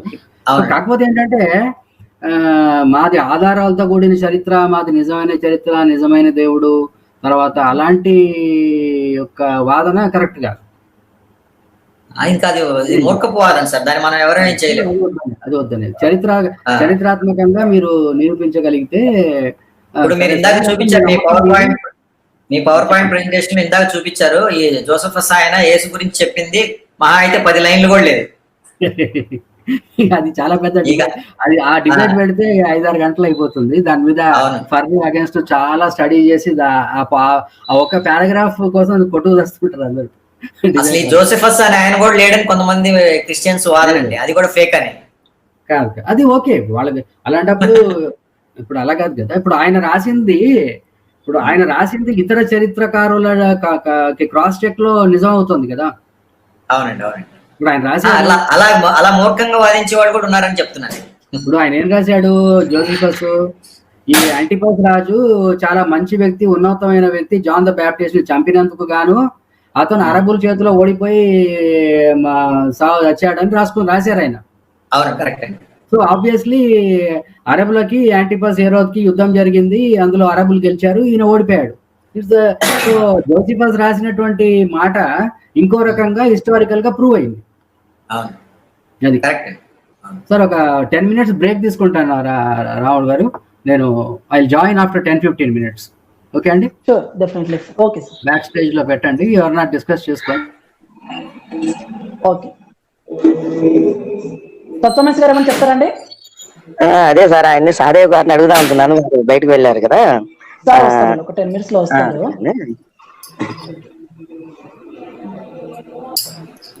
అస్లిహ మీరేమని చెప్తారంటే చెప్పండి సార్, లేదంటే మనము ఇప్పుడు అంటే మనం ఈ టాపిక్ లో నాకు అర్థమైన విషయం ఏంటంటే చరిత్రని తర్వాత ఈ క్రైస్తవ బోధకులు చెప్పేదానికి 2 ఎంటైర్లీ డిఫరెంట్ సార్. సో మనం ఏ చెప్పినా కూడా అదొక వివాదాస్పదం అయింది. వివాదాస్పదము అనేటువంటి ఒకటి సార్. ఎందుకనంటే నేను క్రైస్తవంలోనే 10 సంవత్సరాలు ఉండి నాది కూడా బాప్తిజం అయిపోయింది కాబట్టి, ఎందుకనంటే మనము వాస్తవాలు చెప్పాలి. అక్కడికి వెళ్తే పాస్టర్లు చెప్పారు వాస్తవాలు, వాళ్ళు చెప్పిందే నమ్మాలి, అలాగే బైబిల్లో చెప్పిందే గుడ్డిగా నమ్మాలి అని అంటే తప్పే కదా, తప్పవుతుంది. ఎందుకనంటే వాళ్ళు ఎక్కువగా భారతదేశంలో స్వతహాగా క్రైస్తవులు అనేటువంటి వాళ్ళు ఎవరే ఒక్కరు కూడా లేరు. లేని వాళ్ళు ఎందుకు ఇక్కడ పుట్టుకొని వచ్చిందని అంటే ఇక్కడ వాళ్ళకి వాస్తవాలు తెలియక వాళ్ళని మతం మారుతున్నారు కాబట్టి. అంటే వాళ్ళకి మతానికి మార్గం కూడా తెలియనటువంటి దౌర్భాగ్య స్థితిలో ఉన్నారు వాళ్ళు మత రాజ్యానికి, వాళ్ళు మత సామ్రాజ్యానికి వాళ్ళు విస్తరించడానికి వాళ్ళు వేసుకున్న ప్లాన్లు పన్నాగాలవి. వాళ్ళు బయటికి ఎప్పుడే గానీ మాది మతం అన్నారు, మార్గం అంటారు, దుర్మార్గం అంటారు. ఒక్కొక్కరి విధంగా వాళ్ళకి ఎవరికి సంబంధమే లేనటువంటి అంశాల గురించి వాళ్ళు మాట్లాడుతూనే ఉంటారు. కానీ వాళ్ళు చేసేది మటుకు మత మార్పిడే. కానీ మనము ఈ చరిత్ర పరిశీలించుకోకుండా కేవలం బైబిల్ గుడ్డిగా నమ్మితే అది వాళ్ళు అమాయకంగానే ఉంటారు. ఎందుకనంటే 10 సంవత్సరాలు నా జీవితం అంటే మనిషికి ఏదైనా ఇంపార్టెంట్ లేదంటే అతి విలువైనది ఏదైనా అంటే సమయం అన్నమాట. ఆ సమయాన్ని వాళ్ళ కోసం ఎవరికో ఒక అనామకుడికి చెప్పిన మట్టి మాటలు వినేసి అక్కడ జీవితం నాశనం చేసుకోవాలంటే ఈ రోజు మనం ఈ ఫణిరాజు సార్ కానీ, గోపి గారు కానీ, నేను కానీ, మీరు కానీ, సహదేవ సార్ గారు కానీ ఇక్కడ ఉండాల్సినంత అవసరం లేదు. ఎందుకంటే ఒక సమయం అనేటువంటిది ఎంతో విలువైంది కాబట్టి వాని జీవితాన్ని, అలాగే ఇక్కడ దేవుడు మనకు ప్రసాదించినటువంటి జీవితాన్ని మనం ఆనందదాయకంగా ఆహ్లాదకరంగా బతకాలి కాబట్టి సంతృప్తికరంగా అనేటువంటిది ఒక అమాయకుడు లేదంటే ఒక ప్రలోభాలకి లేదంటే ఒక విశ్వాసాన్ని వాళ్ళు దెబ్బ తీసేసి వాళ్ళ మత సామ్రాజ్యానికి వరకు కుట్రలు కుతంత్రాన్ని మనం విచ్ఛిన్నం చేయడానికి ఇక్కడ ముందుకు వచ్చి ఉన్నాం. మనం ఈ విషయాన్ని మనం గమనించాలి ఎప్పటికైనా కానీ. ఎందుకనంటే గత 5 సంవత్సరాల కింద లేదంటే 10 సంవత్సరాల కిందట ఇలా చెప్పేవాళ్ళు లేకనే మత మార్పులు అనేటువంటి విచ్చలవిడిగా పెరిగిపోతా ఉన్నాయి. సో వాటిని ఇప్పుడు మనం ఎవరైతే ప్రశ్నిస్తా ఉన్నామో ఇప్పుడు తగ్గాయి, చాలా మటుకు తగ్గుముఖం పడుతూనే ఉన్నాయి. కానీ ఇంకా ఎందుకు తగ్గుముఖం పడుతున్నాయి అంటే వాళ్ళు చాలా విపరీతంగా పెరిగిపోయినారు అనమాట. గల్లీకి ఉన్నారు వాళ్ళు. ఎక్కడో మారుమూలలో పుట్టినటువంటి కుగ్రామంలో పుట్టినటువంటి మతము ఈ రోజు మన గలీలో కూడా తిరుగుతుంది ఆ మతం. మాట ఇంకొకరు ముందుకు చెప్పాలంటే మన ఇంట్లో కూడా తిరుగుతుందని అనుకోవాలి. ఆ స్టేజ్ కి పీకి తీసుకెళ్లారు. అలాంటిది మనం ఖండించాలి, వాటిని మనం ప్రశ్నించాలి. ఏదైనా కానీ మనం ప్రశ్నించాలి. ఇది ఎక్కడ జరిగింది అనేది మనకు తెలియదు, కానీ మనము అజ్ఞానం ఉన్న వాళ్ళని జ్ఞానం వైపు నడిపించాల్సిన బాధ్యత ప్రతి ఒక్కరి పైన మన పైన ఉంది. ఎస్పెషల్లీ ఏంటంటే ఎక్స్ క్రిస్టియన్ వాళ్ళపైన ఇంకా చాలా భారంగా ఉంటుంది వాళ్ళపైన. ఎందుకనంటే అక్కడ చూసాం కాబట్టి ప్రతి ఒక్కటి క్షుణ్ణంగా చూసేసి చాలా అంటే పాస్టర్లు కానీ లేదంటే విశ్వాసులు కానీ వాళ్ళు ఏ విధమైనటువంటి నరకయాతను అనుభవిస్తారనేటువంటి మేము చూస్తూ వస్తున్నాం కాబట్టి ఆ విషయాలు మనం చెప్పుకుంటూ ఉన్నాము. అయితే ఈ రోజు అంశం వచ్చేసి సహదేవ్ గారు బాప్తిజం గురించి మనం మాట్లాడే యోహాను గురించి చాలా చక్కగా వివరించారు. వీటిపైన ఏమైనా విశ్లేషణ లేకపోతే మనము ముందుకెళ్ళిపోదాము. ముందుకెళ్ళిన తర్వాత మన అభిప్రాయం చెప్పేసి మనం కన్క్లూజన్ ఇచ్చేద్దాం. ఎందుకంటే ఈ రోజు టైం కూడా రాముడు గారండి, ఇప్పుడు క్రైస్తవులు అంటే ఆ చరిత్ర గురించి అవగాహన ఉన్న వాళ్ళు, అసలు అవగాహన లేని వాళ్ళు, కనీసం స్కూల్కి వెళ్ళిన వాళ్ళు కూడా ఏం చెబుతున్నారంటే మీ గ్రంథాలు మీ దేవుళ్ళు కల్పితాలు, మా దేవుడికి మా గ్రంథానికి చారిత్ర ఆధారం ఉంది, మా చరిత్ర ఆధారం ఉంది అని చెబుతూ ఉన్నారు. మరి ఈ చారిత్ర ఆధారంగా చేసుకోవాలని మరి ఖండించాల్సిన అవసరం కూడా ఉంది సార్. ఎందుకంటే మీవన్నీ కల్పితాలు, మీకు చారిత్రక ఆధారాలు లేవు, మా దేవుడికి చారిత్రక ఆధారం ఉంది అని చెప్పి వాళ్ళు ప్రతి వాడు కామెంట్ పెట్టేవాడు కానీ లేకపోతే వీడియోలు చేసేవాళ్ళు కానీ ప్రతి వాడు చెప్పే మాట ఏంటంటే మా దేవుడికి చారిత్రక ఆధారం ఉంది అంటారు. వాళ్ళు చెప్పేది ఏంటంటే ఏదో జోసెఫస్ రాశాడని చెప్పేటువంటి ఒక పారాగ్రాఫ్ 2 లైన్లో, లేకపోతే క్రీస్తు శకం క్రీస్తు పూర్వం అని పెట్టారు. ఈ 2 తప్పించి మరి ఇంకెక్కడ కూడా చారిత్రక ఆధారాలు లేవు. చాలా మంది పరిశోధన చేసినటువంటి వాళ్ళు పెద్దలు మాట్లాడే దాన్ని బట్టి అసలు ఎక్కడ కూడా ఖాళీ అవ్వట్లేదండి. ఇదే విషయము చారిత్రక ఆధారాన్ని ఒక విశ్వాసి పోయి ఒక పాస్టర్ని అడిగినాడు అనుకోండి, వాళ్ళు మన దగ్గరకు వచ్చేసి కాకమ్మ కబుర్లు చెప్తారు, లేదంటే కాకమ్మ కబుర్లు ఎందుకంటే గొర్రెమ్మ కబుర్లు మన దగ్గర చెప్తా ఉంటారు. ఎందుకనంటే ఇదే విశ్వాసి పోయి పాస్టర్ని అడిగితే నమ్మి విశ్వసించడం కన్నా చూసి నమ్మిన కన్నా చూడక నమ్మిన వాడు ఎంతో ధన్యుడు అనేటువంటి వాక్యం వాళ్ళు చెప్తా ఉంటారు. సో ఏంటంటే ఆ వాక్యం అట్లా ఉంచి అసలు స్కూల్కి వెళ్ళిన వాళ్ళు కూడా, ఎప్పుడు జీవితంలో స్కూల్ గడప దొక్కని వాళ్ళు కూడా క్రైస్తవులు మా దేవుడికి చారిత్రక ఆధారం ఉంది, క్రీస్తు శకము క్రీస్తు పూర్వం, ఈ 2 మాటలే అండి. అది కూడా లేకపోతే ఏం ఆధారం ఉంది అంటే చారిత్రక ఆధారం ఉంది అంతే. ఏ ఆధారం అంటే చూపించలేరు, ఉంది అంతే. చెప్పేది బ్రదర్ ఒక నిమిషం చెప్తున్నా గానీ అసలు విషయం అనేది నేను మర్చిపోతున్నాను. వాడు చెప్తున్నాడు, అరే వాడి వెనకాల ఏం జరిగిందనేది మీరు గ్రహించలేకపోతున్నారు. వాడికి ఒకడు కూలి పని, తాపి మేస్త్రి పని, లేదంటే గోడలు కట్టుకున్నాడో కట్టెలు కొట్టేవాడో వాడికే వాడి చారిత్రక ఆధారాలు అంటే వాడు ఆ పుస్తకాలు, ఇప్పుడు సార్ చెప్పేటువంటి చారిత్రక పుస్తకాలు నాకు పేరు నేను ఇప్పుడు రాసుకున్నాను అనమాట.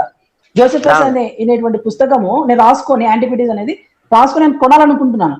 సో అంటే ఈ చారిత్రక పుస్తకాలు కూడా నాకు అవసరం పడతాయి కాబట్టి నేను నాకే తెలియదు ఈ 10 సంవత్సరాలు ఉన్నప్పుడు ఈ చారిత్రక ఇలాంటి పుస్తకాలు ఉంటాయి. వాళ్ళు ఏమంటారు అంటే ఒకటే అనమాట, అదేంటి మా పని అంటే పాస్టర్ వాళ్ళు కొంతమంది చూసుకుంటారంటారు. కానీ ఆ పాస్టర్ ఏదైతే చెప్తారో ఈ విశ్వాసం అదే గుడ్డిగా నమ్ముతాడు. గుడ్డిగా నాదంతే.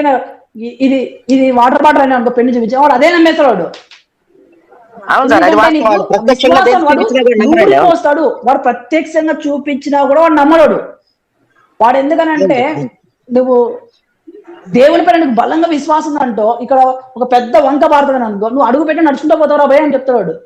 నువ్వు దేవుడిని విశ్వాసం ఉండాలి రా భయ్, ఆవగించే విశ్వాసం ఉంటే ఈ కొండ ఇక్కడి నుంచి అటుపక్కకి వెళ్తే అటుపక్క నుంచి ఇటుపక్క వస్తుంది అనేసి వాడు ఇలాంటి ప్రసంగాలు చెప్తాడు.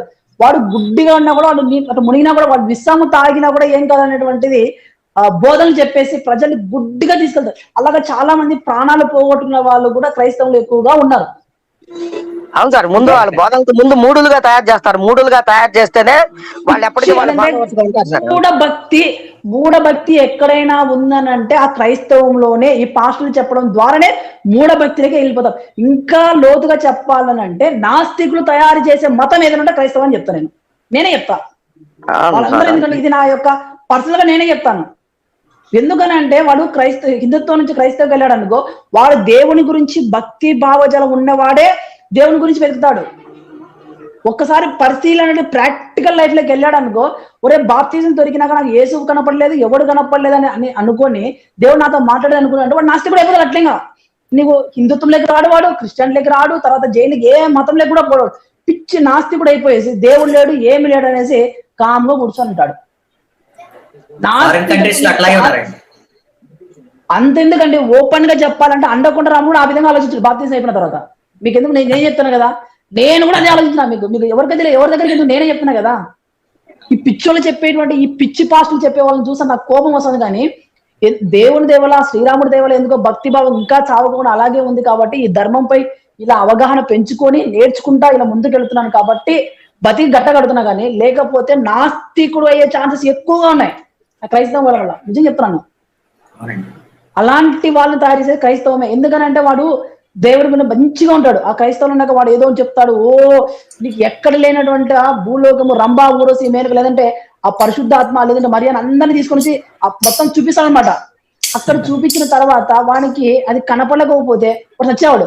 వాడు జీవితాంతం గుడ్డిగానే నమ్మాలి, లేదంటే వాడు కళ్ళు ఓపెన్ చేసినా వాడు చచ్చేవాడు. వాడు బతుకంత మటాష్ గుడ్డిగా నమ్మడానికి అలవాటు పడిపోతాడు సార్. గుడ్డిగా నమ్మడానికి అలవాటు పడిపోతాడు. అవును సార్. ఇంకో విషయం ఏంటంటే ఇప్పుడు పోస్ట్ గ్రాడ్యుయేషన్ చేసిన వాళ్ళు కూడా ఎదుటి వాళ్ళే మీరు మూడులు అది ఇది అని మాట్లాడుతుంటారు. నూనెలు రాసుకుంటే రోగాలు తగ్గుతాయి, స్వస్థతలు ఉన్నాయని చెప్పి మళ్ళీ గుడ్డిగా నమ్మేస్తారు. తత్వమసి గారు వాళ్ళ దానికి ఎందుకంటే నాది పీజీ అండి, పరువు వాళ్ళు చెప్పుకుంటే మాస్టర్ డిగ్రీ అండి, ఎంసీనే చదివింది. అదే సార్ చెబుతుంది.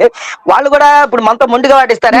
మా నాన్నకి పొలంలోకి వాళ్ళు కొబ్బరి డబ్బా ఇస్తే పిచ్చికారి మందులు ఎందుకు చేస్తావు, ఈ కొబ్బరి కలిపి డబ్బాల్లో బకెట్లో కలిపి కొట్టు మందు పొద్దున పురుగు వస్తుందని నేను చెప్పిన రోజులు ఉన్నాయి. పరువు పోతుంది చెప్పుకుంటే.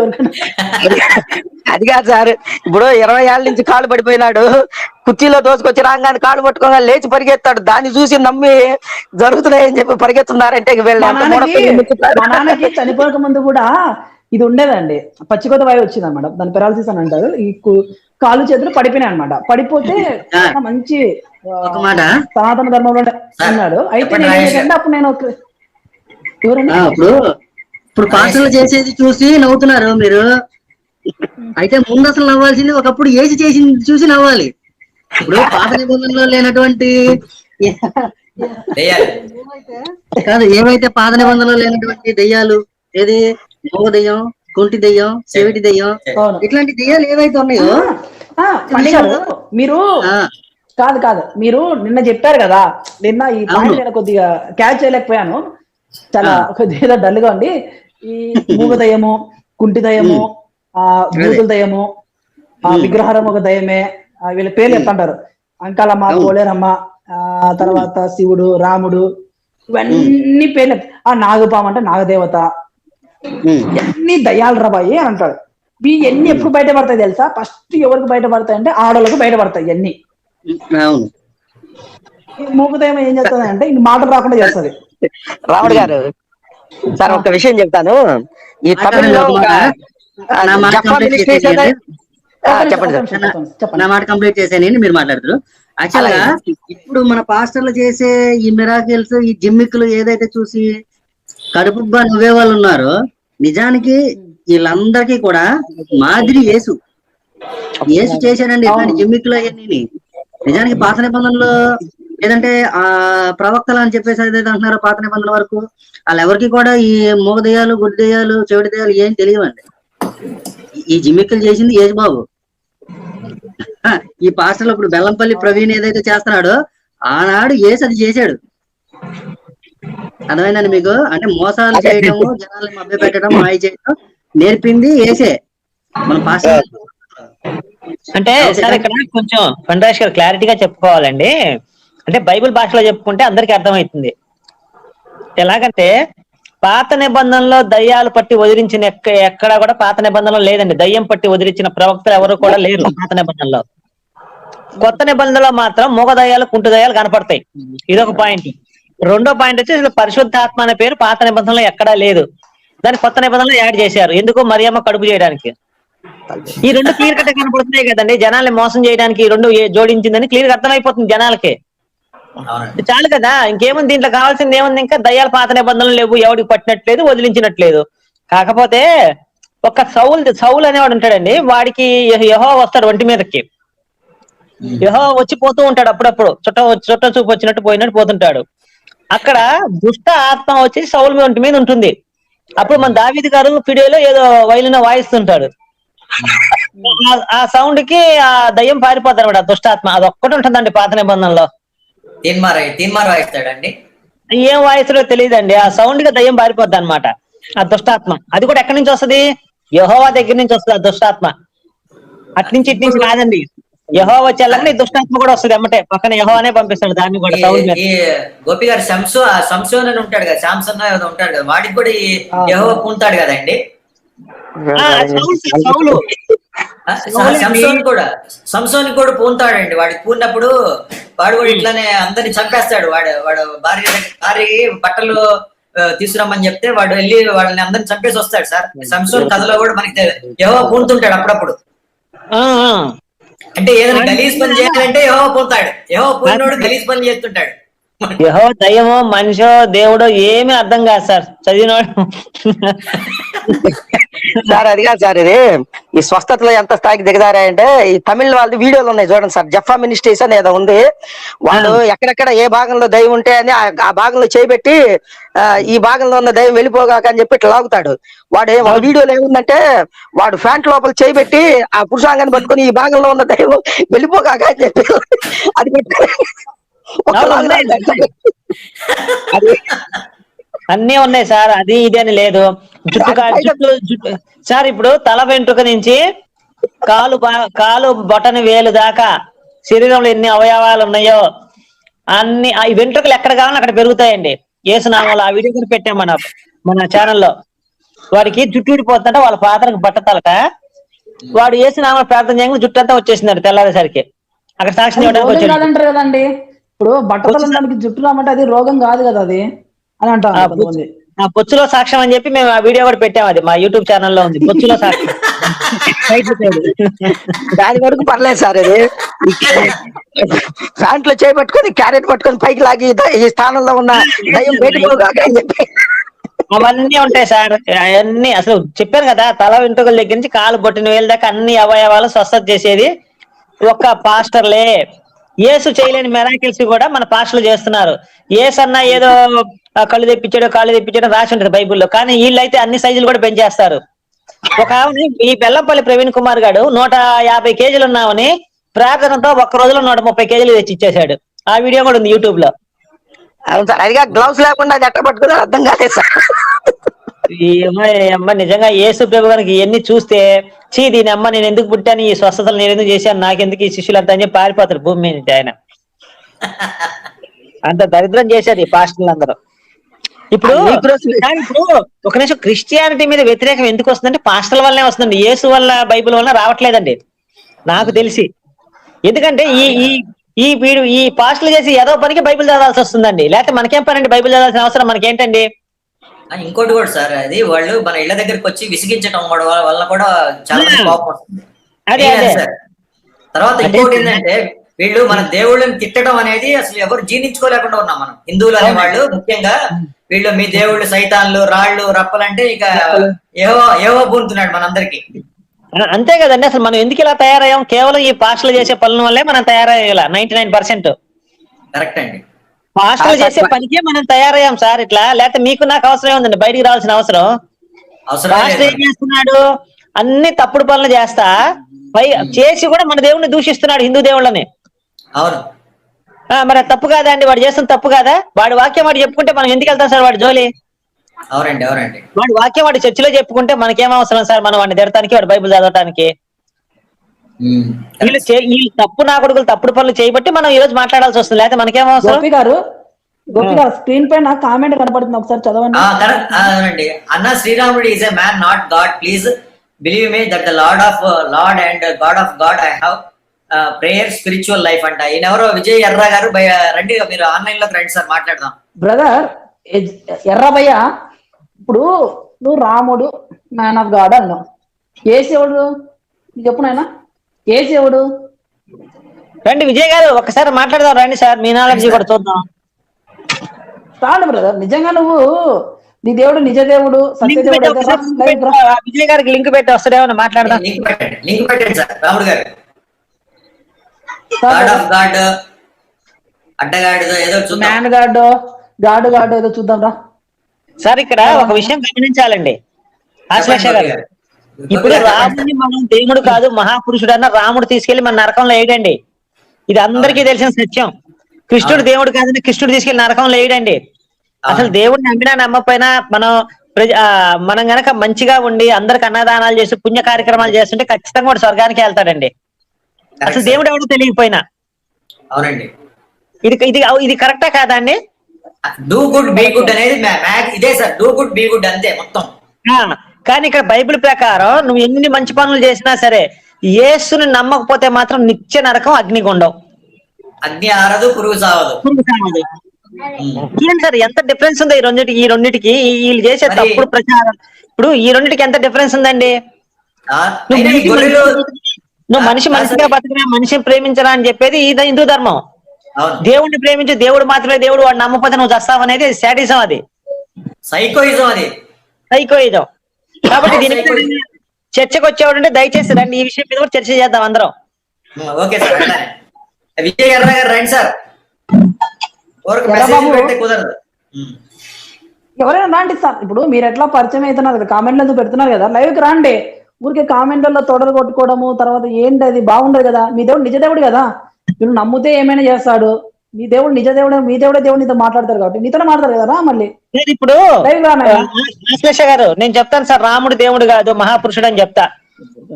ఎవడైనా వచ్చి క్రైస్తవుడిని యేసు దేవుడు కాదు మహాపురుషుని చెప్పమనండి చూద్దాం. ఒక్కడొచ్చి చెప్పమనండి యేసు దేవుడు కాదు మహాపురుషుడు అని చెప్పమనండి. దమ్మున ఏ మొగడైనా వచ్చి. అసలు అలా కాదండి, అసలు యేసే చెప్తున్నాడు నేను మనిషి కుమారుడు అని, వీళ్ళేమో దేవుడు అని చెప్తుంటారు. అక్కడే వీడు దేవుడు మీద అంటే సత్పురుషుడైనా ఎలా నన్ను చెప్తున్నావు, దేవుడు ఒక్కడే సత్పురుషుడు అని చెప్తున్నాడు యేసు అక్కడ. అవునవును అవును కరెక్ట్. నేను సత్పురుషుని కాదురా బాబు, నన్ను సత్పురుషుని కాదు, దయచేసి ఆ మాట్లాడకండి. దేవుడు ఒక్కడేమో సత్పురుషుడు అని చెప్తున్నాడు, ఈ సత్పురుషుడు కాదని చెప్తున్నాడు ఈయన. ఆయన సర్టిఫికేట్ ఇచ్చుకుంటున్నాడు. మరి గొర్రెలకి అది అర్థం కాదు సార్. ఈ గొర్రెలకి కొండ గొర్రెలనేది మామూలు గొర్రెలు కదా. అదే రండ్రా బాబు, చర్చలకు వచ్చేవాళ్ళు ఎవరంటే ఊరినే కామెంట్లు పెడతాం కాదు, ఇళ్లలో కూర్చొని ఆడవాళ్ళ గాజులు చెమ్మ చెక్కలు ఆడటం కాదు. ఇక్కడికి వచ్చి ఆడండి చెమ్మ చెక్కలు, చూద్దాం మీ నాలెడ్జీ ఎంతో, బైబుల్ నాలెడ్జీ ఎంతో తెలుస్తాం. బాగానే ఉంటారండి, హిందుత్వంలో ఉన్నప్పుడు జ్ఞానవంతులుగానే ఉంటారు. ఈ కొండ గొర్రెలు ఏం చేస్తాయంటే వీళ్ళు గొర్రెలుగా తయారు చేస్తాయి అనమాట. ఈ కొండ గొర్రెలకు ఆల్రెడీ చెడిపోతారు, మా జీవితాలు చెడిపోయినాయి కదా, మీ జీవితాలు కూడా చెడిపోవాలని వీళ్ళు ఆ విధంగా తయారు చేస్తారు అనమాట. కానీ ఇక్కడ ఒక విషయం చెప్తున్నానండి, నిజమైన క్రైస్తవులు అంటే నేను ఎందుకు వాడుతానంటే వాళ్ళంతా కూడా 2 తరాల నుంచి 3 తరాల నుంచి కూడా క్రైస్తవులు ఉంటాడు. అలాంటి వాడు ఎవడు పూసుకోడు సార్. నా యేసు మీ హిందువులు ద్రాళ్ళు రప్పలని అలాంటి వాడు పూసుకోడండి. కొత్తగా ఈ మధ్య 5-6 సంవత్సరాల నుంచి 10 సంవత్సరాల నుంచి మతం మారుతారు చూడండి, అలాంటి కుక్కలే హిందూ ధర్మమే దాడి చేస్తున్నాయి ఇప్పుడు నాకు తెలిసి. కొత్త పిచ్చి గోపి గారు మీ మాట నేను కొత్త పిచ్చగాడు పొద్దురు అన్నట్టు. లేదు, నా అనుభవంలోకి వచ్చింది ఏందో తెలుసా అండి, ఈ 10 తరతరాల నుంచి ఉంటారు చూసారండి, వాళ్ళకి ఇంటర్నల్ గా ఉంటుంది, బయట పడరు. అవును సార్ ఉంటుంది, కానీ ఈ మూర్ఖులంతా ఈ మూర్ఖులుగా వీళ్ళు ప్రవర్తించే విధంగా వాడు పాత క్రైస్తవులు ఎవడు కూడా, అంటే తరతరాల నుంచి వస్తున్న క్రైస్తవులు ఎవడు ప్రదర్శించడు బయటికి. అంటే వాడు ప్రదర్శిస్తే ఏమవుద్దంటే అండి, వాడి ప్రయోజనాలు దెబ్బతింటాయని వాడు ప్రదర్శించాడు అంతే. కానీ ప్రదర్శించేదంతా కూడా ఈ మధ్య మతం మారినలే సార్. 2000 సంవత్సరాల తర్వాత మతం మారిన ఈ కుక్కలే. అసలు ఈడు హిందువు ఉన్నప్పుడు ఒక రామాయణం చదవడం, భారతం చదవడం ఏమి చదవడండి. మొన్న ఒకటి చదువుతున్నాడు, ఆ పిచ్చి పుల్లారావు ఒకడు ఉన్నాడులేండి, పిచ్చి పుల్లారావు. వాడు ఏం చేస్తున్నాడంటే, పిచ్చి పుల్లారావు నేను పూజలు చేశాను మా పునస్కారం. అరే ఎదవా, పూజలు పునస్కారాలు చేయడం ఉపయోగం ఉండదురా, చదవాలి పుస్తకాలు చదవ. రామాయణం లేవుంది, భారతం లేవుంది, వాటిలో జ్ఞానం ఎంత తెలుసుకొని అప్పుడు దాంట్లో ఏమి లేదో ఆ బైబిల్ చదివి అప్పుడు నువ్వు మారితే అప్పుడు నువ్వు గ్రేటు. నువ్వు రామాయణం చదవలేదు, భారతం చదవలేదు, ఏమి చదవలేదు, నువ్వు పైపెచ్చి బైబిల్ ఒక్కటి చదివి అదే మహాజ్ఞాన గ్రంథం అంటున్నాడు పిచ్చి పుల్లారావు గాడు. అలాంటి నిజంగా చెప్పుతో కొట్టాలంటే పూజల పునస్కారాలు చేసినది ఉపయోగం లేదండి. పుస్తకం అనేది జ్ఞానంలో ఉంది కాబట్టి అది చదివి నువ్వు తెలుసుకోవాలి, అది ముఖ్యం. ప్రతి క్రైస్తవుడు కూడా నేను చెప్తున్నా, ప్రతి క్రైస్తవుడు. అవునండి, గంటలు పూజలు చేస్తే టన్నులు పుణ్యం రాదండి. గంటలు ప్రేయర్ చేస్తే ఏమి రాదు. ఏమి రాదు సార్. ఇప్పుడు సార్ ఉన్నాడు సార్ క్రైస్తవుడు, వాడు 360 రోజులు ఈ కన్నీరు ప్రార్థన చేసి వాడికి డబ్బులు రావండి, కష్టపడి పని చేస్తే తప్ప. అంతే, కరెక్ట్ అండి. కష్టపడి పని చేస్తే అపోహపడుతున్నారు. మొన్న ఒక పాస్టర్ పెట్టేసి మీటింగ్ పెట్టినాడు కదా, ఇది అప్పులు తీర్చేసుకుంటా అంటే ఇప్పుడు చెప్తారా, ఒరే నా 20 లక్షల అప్పులు ఉన్నాయిరా బాబు, నాకు తీర్చమనరా నీ దేవుడిని ఎట్లా వస్తాడు, కొబ్బరి డబ్బా నేనే కొనుక్కొచ్చుకుంటారా బాబు, నాయన రారా నాయన అని చెప్తానే ఉన్నా. వాడు ఇప్పటికి రావట్లే, ఏ పాస్ కూడా పడకట్లే. హోమ్ పట్టాలి ఇట్లా క్రెడిట్ అయిపోతే అకౌంట్ లోకి, ఇప్పుడు ఏది పడట్లే కూడా పడట్లేదు. లేదు రాముడు, నేను ఒక వీడియో చూశాను. బట్టతల పాస్ట్ ఒకడు ఉంటాడు, కాలు ఇట్లా ఆడిస్తుంటాడు కుక్కలాగా. కుక్క ఉచ్చబోసినప్పుడు కాలు ఇట్లా ఆడిస్తుంటారు కదా, పాస్ట్ ఒకడు ఉన్నాడు. కిషోర్ ఎవడో ఉంది, వాడి పేరు కిషోర్. వాడట ఎవడికో ఒకడు నీ అకౌంట్ డబ్బులు వేసేస్తున్నాడు నీ అకౌంట్ లక్షలు కొమ్మరిస్తున్నాడు అని చెప్పి ఒక వీడియో ఉంది. గోపి గారు వాడు అకౌంట్ వాడేమో కానీ ఇంకొకడు ఉన్నాడు పెద్ద పిచ్చోడు. వాడు ఏం చేస్తాడంటే, దేవుని ఉగ్రత ఈ రాత్రి వేళ మీ కుటుంబానికి మీ పిల్లలకు వస్తుందని అంటాడు. వాడికి పాపము, వాడి గొంతు పోయి యెహోవాకు మొరపెట్టుకోవాలి. రాము, ఇప్పుడు దేవుని ఉగ్రత మీ కుటుంబాల మీదకి, మీ బిడ్డల మీదకి అంటానే దేవుని ఉగ్రత వాడి ఛానల్ మీదకి, వాడి గొంతు మీదకి వచ్చేసింది. Right, super point. పాపం అండి పాపం. ఫోన్ చేస్తాను. సార్ అడిగారు సార్, ఇప్పుడు కల్వర్ సతీష్ గారి చర్చిలో సాక్ష్యం ఇప్పిస్తాడు. భగవంతుడికి ఆమె 10,000 కానుక ఇవ్వగానే వాడు 10,000 జీతం కాస్త ఒక్కసారికే మర్నాటి నెలలో ₹1,00,000 అయిపోయింది శాలరీ. మరి అలాంటి ఉద్యోగాలు ఏమున్నాయో తెలియట్లేదు సార్. అది సాక్ష్యం కూడా చెప్పిస్తున్నారు. లైవ్ లోకి తీసుకోండి. నేనే సాక్ష్యం అండి దానికి. నేనే సాక్ష్యం అండి. నాకు 15,000 రూపాయల జీతం వచ్చేది కూడా కాదండి, 27,000 రూపాయల జీతం వచ్చింది. ఉన్నారు బ్రదర్ నరేష్ గారు. సార్ మీ మీద కేసులు కొట్టేశారండి గోపి గారు, మీ మీద కేసులు కొట్టేశారండి. Rape case కొట్టేశారండి. వేస్తున్నాం.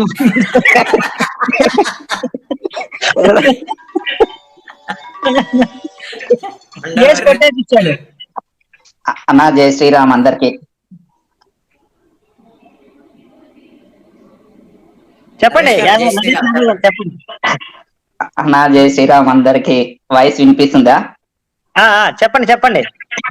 చాలా రోజులైందన్నా మిమ్మల్ని మీతో మాట్లాడి. ఎన్నో సార్లు ట్రై చేసినా గానీ సెట్టింగ్స్ వల్ల కొద్దిగా ఇబ్బంది అయ్యి రాలేకపోయినా లైవ్.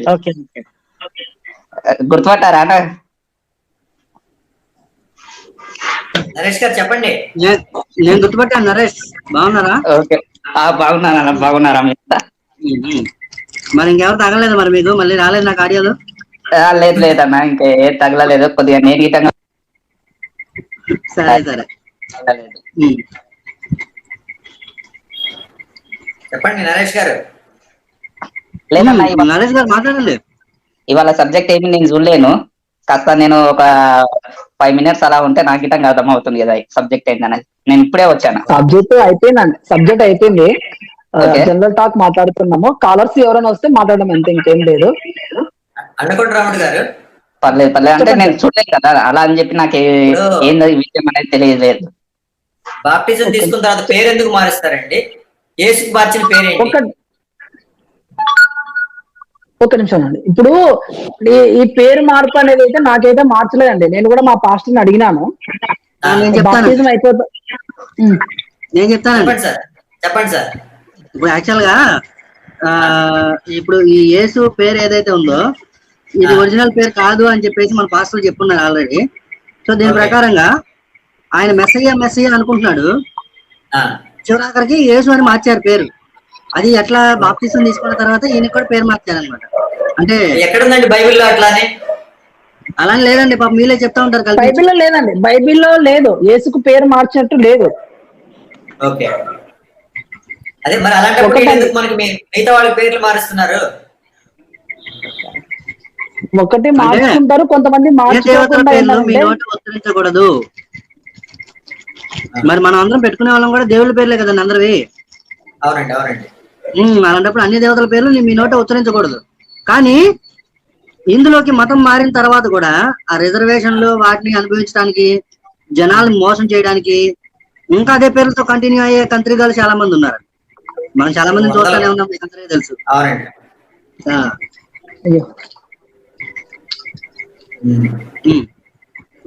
అదే సార్, రాధామోహన్ గారు చెబుతాడు కదా సార్, చర్చిలో యేసు బాబు, సర్టిఫికెట్ లో రాంబాబు అని.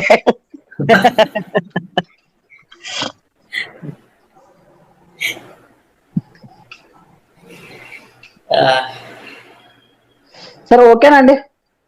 ఓకే సార్, అయిపోయిందా ఈరోజు టాపిక్? ఈరోజు టాపిక్ అయిపోయింది సార్. ఇదే సాదేవ్ గారు వస్తా అన్నారు మళ్ళీ.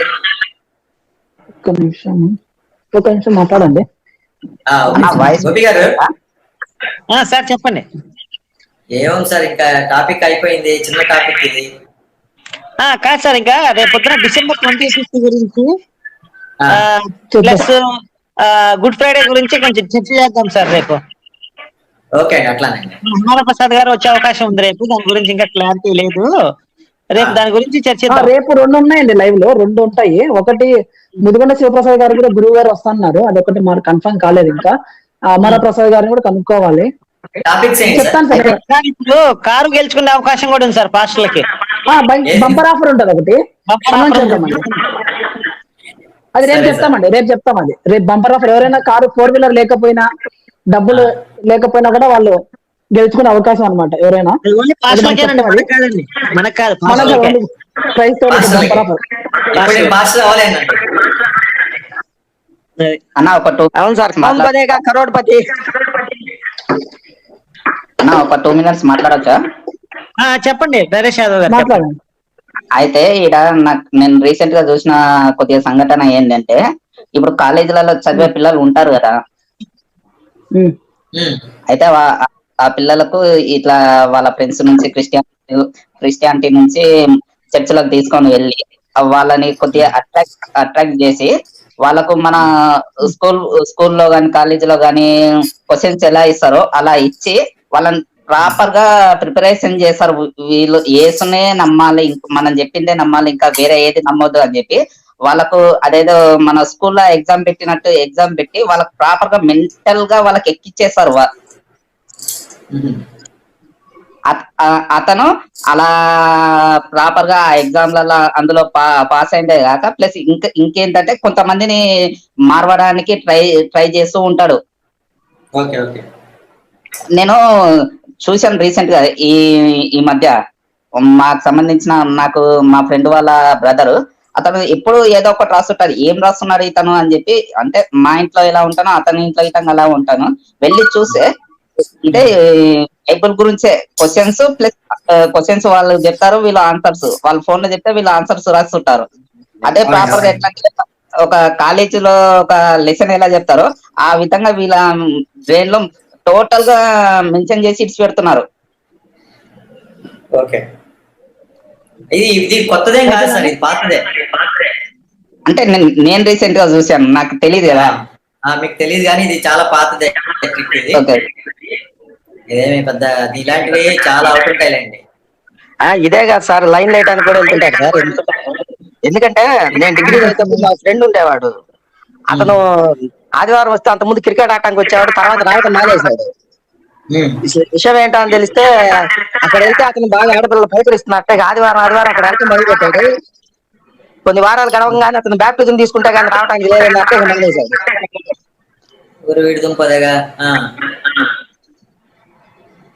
ఇది మేము చిన్నప్పుడు మా క్రిస్టియన్ ఫ్రెండ్స్ కూడా ఉండేవాళ్ళండి, మాకు కూడా వాళ్ళతో పాటు మేము కూడా చర్చికి వెళ్తుండేవాళ్ళం అమాయకంగా. ఈ చర్చిలు ఇవన్నీ మామూలే సార్. సహదేవ్ గారు వచ్చారు. అయిపోయిందా సార్? సహదేవ్ గారు ఏమన్నా చెప్తారా సార్ కన్క్లూజన్? సార్ సహదేవ్ గారు చిన్న ప్రశ్న అండి. సార్ సహదేవ్ గారు నమస్తే అండి. ఏం లేదు సార్, ఇప్పుడు జోసెఫస్ అనే చరిత్రకారుడు యేసు గురించి ఏదో కొద్దిగా రాశాడు అంటారు కదా, అది నేను వింటం ఏంటంటే కొంతమంది ఈ అంతకుముందు యేసుని సిలువ వేశారు అని ఇట్లాంటి కథలు ప్రచారం ఉండటం వల్ల వాటిని బేస్ చేసుకొని ఏదో ఆయన ఒక లైన్ 2 లైన్లు రాస్తే ఆ తర్వాతి కాలంలో మెల్లగా వాటిలో కొన్ని ప్రక్షిప్తాలు చేసి దాని ఏదో ఒక పేరాలాగా తయారు చేశాడు, అతను కూడా నమ్మకంతో రాసింది అని చెప్పి చెబుతుంటారు సార్. అంటే అంతకుముందు ప్రచారంలో ఉన్న ఈ కట్టుకథను బేస్ చేసుకొని రాశాడని చెప్పి చెప్తారు సార్. అది ఎంతవరకు నిజం సార్? అది అది సెపరేట్ గా దాని గురించి ఫర్ అగేన్స్ట్ మనం చేస్తే ఒక క్లారిటీ వస్తుంది. ఒక ఎక్స్ట్రీమ్ వెర్షన్ ఏంటంటే 100%, ఎందుకంటే ముందు పారాగ్రాఫ్ కి తర్వాత పారాగ్రాఫ్ కి ఏమాత్రం పొందడం లేదు, ఈ మధ్యలో పారాగ్రాఫ్ కి ఒకటి. రెండోది వాళ్ళు కొంతమంది ఈ పారాగ్రాఫ్ ని 2గా విడగొట్టి ఈయన 4 లైన్లు రాశాడు, ఆ తర్వాత మిగతా లైన్లన్నీ కూడా వీళ్ళు యాడ్ చేశారని చెప్పి ఒక వెర్షన్ ఉంది. అయితే వినండి. ఇప్పుడు పాతకాలంలో అక్షరాస్యత 1% కూడా ఉండేది కాదు. రెండేది పేపర్ దొరికేది కాదు, ప్రింటింగ్ ప్రెస్ లేదు, ఏం లేదు. సో ఏదన్నా ఎవరన్నా గ్రంథం రాయాలన్నా చదవాలన్నా డబ్బులు ఇచ్చి ఒక గ్రంథం ఇంకోరి చేత కాపీ చేయించుకోవాలి, కాపీయిస్టులు ఉండేవాళ్ళు. సో అది చాలా కాస్ట్లీ ప్రాసెస్. దానివల్ల సామాన్య ప్రజల దగ్గర ఏం ఉండేది కాదు. ఈ క్రైస్తవం వచ్చిన కొత్తల నుంచి గ్రంథాలయాలు కూడా పక్కకు పోయినాయి.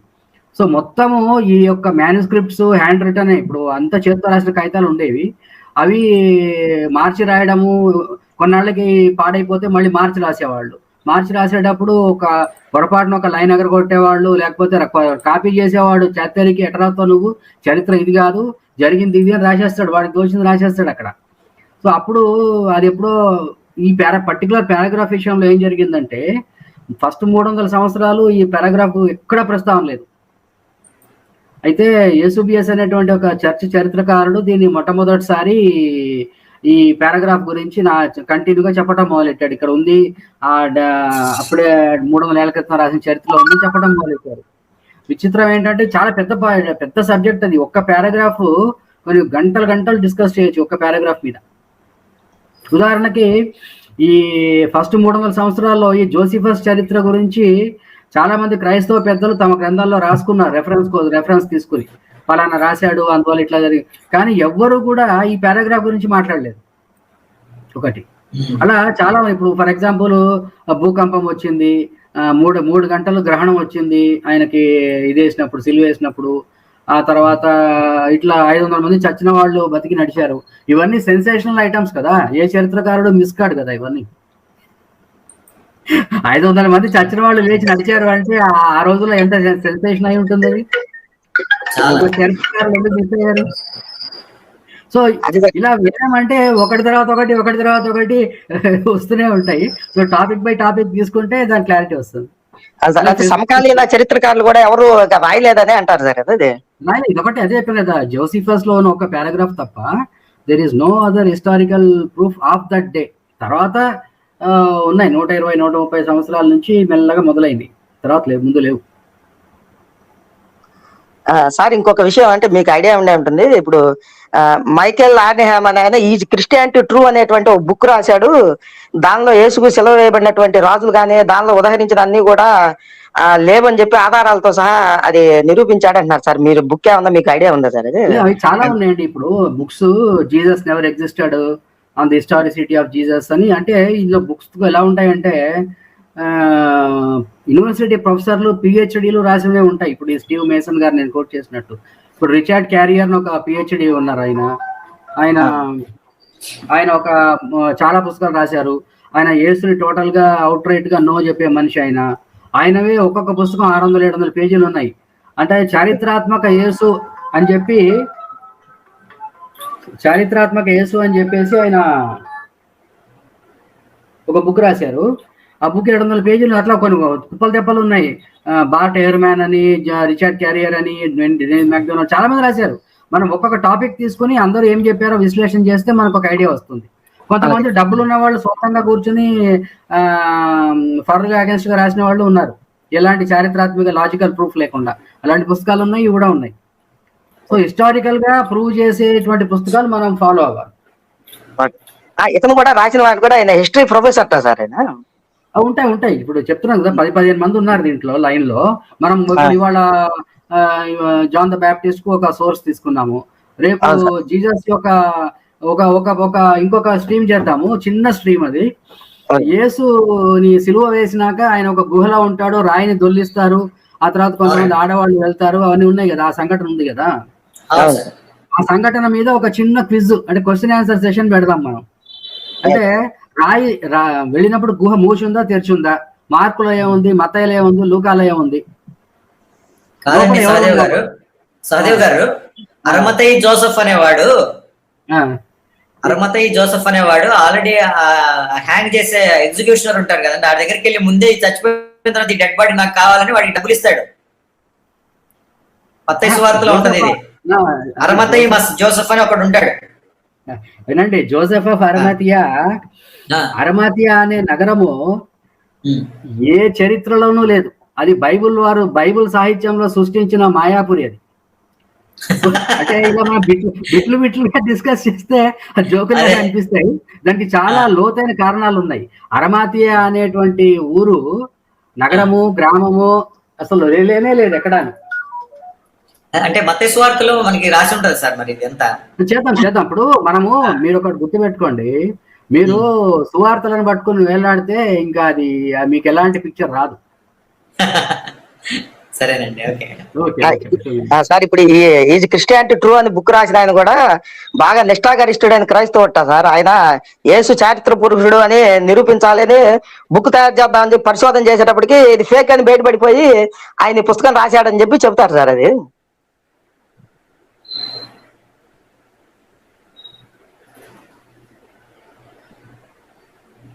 సైలెంట్ అయిపోయినారు అందరూ. హలో హలో హలో వినపడుతుందండి? వినపడుతుంది సార్. చాలా మంది ఉన్నారు ఇప్పుడు. ఫస్ట్ ఒక 30 ఏళ్ల క్రితము అతని పేరు డాన్ బార్కర్ అనేవాడు జీవితాంతము ఇవాంజలిస్ట్. అన్ని దేశాలు తిరిగి అమెరికా అంతా తిరిగి చివరికి ఆయన ఎథియిస్ట్ గా మారిపోయి ఆయన చాలా పెద్ద ఎత్తున దీన్ని చేశారు. అలాగే చాలా మంది ఇవాంజలిస్టులు పాస్టర్లు బయటకు వచ్చేసి దాన్ని ప్రశ్నించే వాళ్ళు చాలా మంది ఉన్నారు. ఇప్పుడు బార్ట్ ఎహ్రమాన్ కూడా ఇప్పటికీ యూనివర్సిటీలో ప్రొఫెసర్ బార్ట్ ఎహ్రమాన్. ఆయన బైబిల్లో ఫోర్జరీల గురించి పుస్తకం రాశాడు, ఫోర్జర్డ్ అని చెప్పి. దాని మీద ఒక స్ట్రీమ్ పెడదాం మనం బుక్ మీద. కాకపోతే అంటే ఆయన ఒక హిస్టరీ ప్రొఫెసర్. ఆయన ఆధారాలు లేదే ఏమి పెట్టాడు. ఫర్ ఎగ్జాంపుల్ మీకు జస్ట్ ఒక చిన్న బిట్ ఆఫ్ ఇన్ఫర్మేషన్. పౌల్ గారి లేఖనాల్లో అందరూ చరిత్ర బైబుల్ స్కాలర్లు అంగీకరించినవి మొత్తం 13 ఉంటాయి అనుకుంటాను న్యూ టెస్టమెంట్ లో. పౌల్ గారి లేఖనాలు, పౌల్స్ లెటర్స్, గలతీయులు, తెసలోనికలు. అందులో 6 టోటల్ ఫోర్జరీలని అందరూ అంగీకరించారు. Everybody has agreed. All the Bible scholars, even the hard core క్రైస్తవ బైబుల్ స్కాలర్ కూడా ఎస్ దే ఆర్ ఫోర్జరీస్ అని ఒప్పేసుకున్నారు. సో అలాగే అపోస్తులకి అంటే మీకు 1 by 1 చేస్తున్న కొద్దీ చాలా చాలా వస్తుంటాయి బయటకు. ఫర్ ఎగ్జాంపుల్ మార్కు సువార్త ఎందుకు రాశారు? అలాగే మార్కు సువార్త ఫస్ట్ సువార్త, అది రాయాల్సిన అవసరం ఎందుకు వచ్చింది? అలాగే మత్తయి సువార్త ఒక ఉద్దేశం ఏంటి? మత్తయి సువార్త ఎవరిని ఉద్దేశించి రాశారు? ఎవరిని? సార్ పాత రోజుల్లో ఇందాక నేను చెప్పాను ఒక మాట, ప్రింటింగ్ ప్రెస్సులు లేవు, పుస్తకాలు లేవు, అంతే చేత్తో రాసేవాళ్ళు.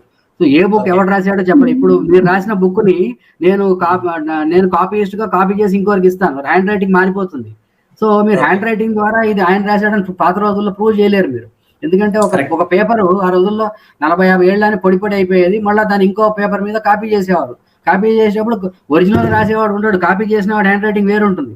కానీ ఆ పాత రోజుల్లో అసలు కన్నా ఫోర్జరీ 40 గాస్పెల్స్ ఉన్నాయి, 40 సువార్తలు ఉన్నాయి, 20-30 అపోస్తల కార్యాలు ఉన్నాయి, గాస్పెల్ ఆఫ్ జేమ్స్, పీటర్, నీ ఏ పేరు పెట్టినా దాని ముందు ఒక యాక్ట్, ఒక గాస్పెల్ పెట్టేయచ్చు మీరు. సో వీళ్ళందరూ ఒక 300-400 సంవత్సరాల తర్వాత కూర్చుని ఇది బైబిల్లో భాగం, ఇది బైబిల్లో భాగం కాదు, ఇది సెకండరీ, ఇది ప్రైమరీ, ఇది ఫోర్జరీ అని వాళ్ళ ఇష్టానుసారం కొన్ని కారణాల వల్ల వాళ్ళు ఇవి మన బైబిల్ గ్రంథాల్లో క్యాననైజేషన్ అంటే ఈ మన గ్రంథాల్లో చేరుస్తాము, ఇవి చేర్చము. ఫస్ట్ 100 సంవత్సరాల్లో 200 సంవత్సరాల మోస్ట్ పాపులర్ అపోస్తల కార్యాలు, గాస్పెల్స్ ఇప్పుడు బైబిల్లో లేవు, తీసేశారు. ఆలోచన మారింది, తర్వాత దానికి వచ్చింది, తీసేశారు. సో ఇవాళ మనం చూసేటువంటి ఈ సెట్ ఆఫ్ బుక్స్ రావడానికి 400 ఏళ్ళు పట్టింది వాళ్ళకి, ఏది ఉంచాలి తీయాలని. అంత చేసిన తర్వాత మన పాల్స్ ఎపిస్టిల్స్ 13లో 6 ఫోర్జరీలు ఉన్నాయి.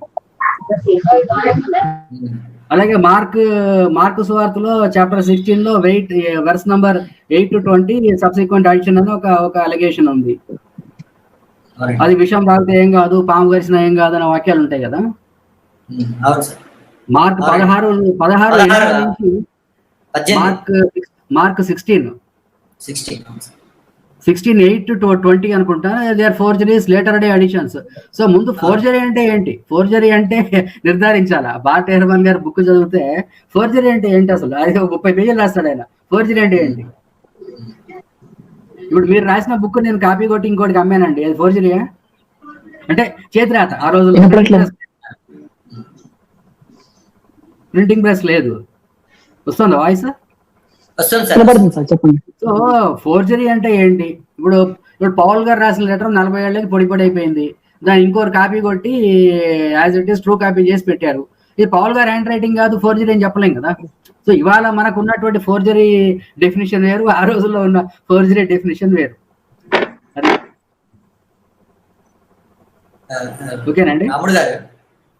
ఓకే సార్, చెప్పండి.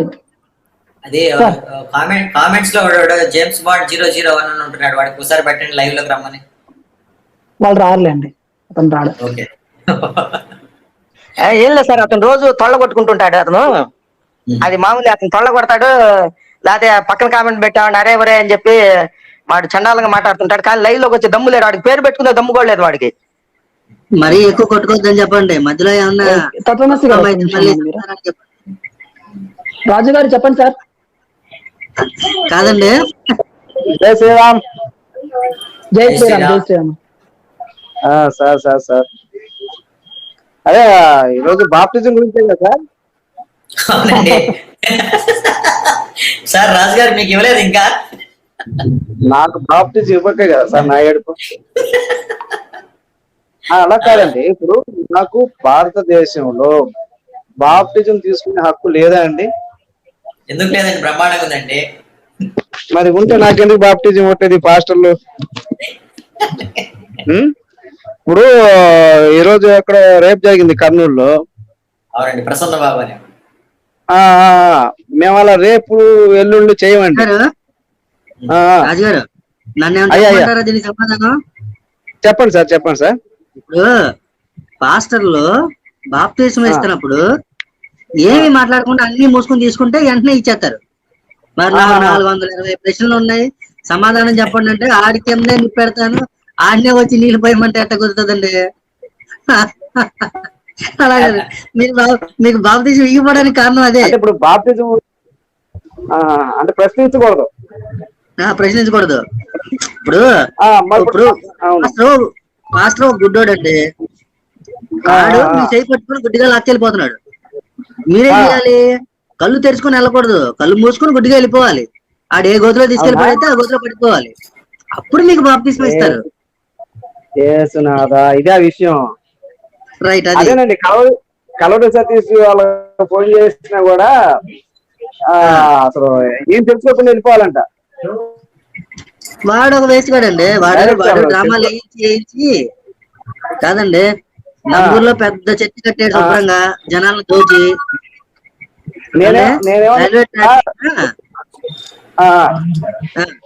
పెద్ద చర్చి కట్టాడండి, మామూలు కాదు, జనాల సొమ్మే. నేనేమన్నా అంటే గురుగారు, అంటే కలవడు సతీష్ అంటే పెద్ద పాస్టర్ గారు కదా, మందిని మార్చాడు ఆయన సూపర్ గా, గ్రేట్. అతను ఏం చేయాలంటే సార్, ఇజ్రాయెల్ వెళ్ళి ఇజ్రాయెల్లో యేసు గురించి ప్రచారం చేస్తే బాగుండేమో సార్ ఆయన. ఎందుకంటే యేసుని ఎవరు నమ్మట్లే ఇజ్రాయెల్లో. ఏమండి, కొట్టినట్టు కొడతారు సార్, కుక్కర్ కొట్టినట్టు కొడతారు అక్కడికి వెళ్ళి ప్రచారం చేస్తే. పోనీ అక్కడ కాకపోతే మరి ఇక్కడైనా బెటర్ ఏమనండి. నిన్న జరిగింది ఏ దేశం అంటే ఇది పాపం వీళ్ళు ఆఫ్ఘనిస్తాన్. ఆఫ్ఘనిస్తాన్ అక్కడికైనా వెళ్తే బెటర్ ఏమో సార్ అయినా. ఇంకా డెడ్ బాడీ వస్తుంది బయటికి. అట్లా అంటారా? అంతే.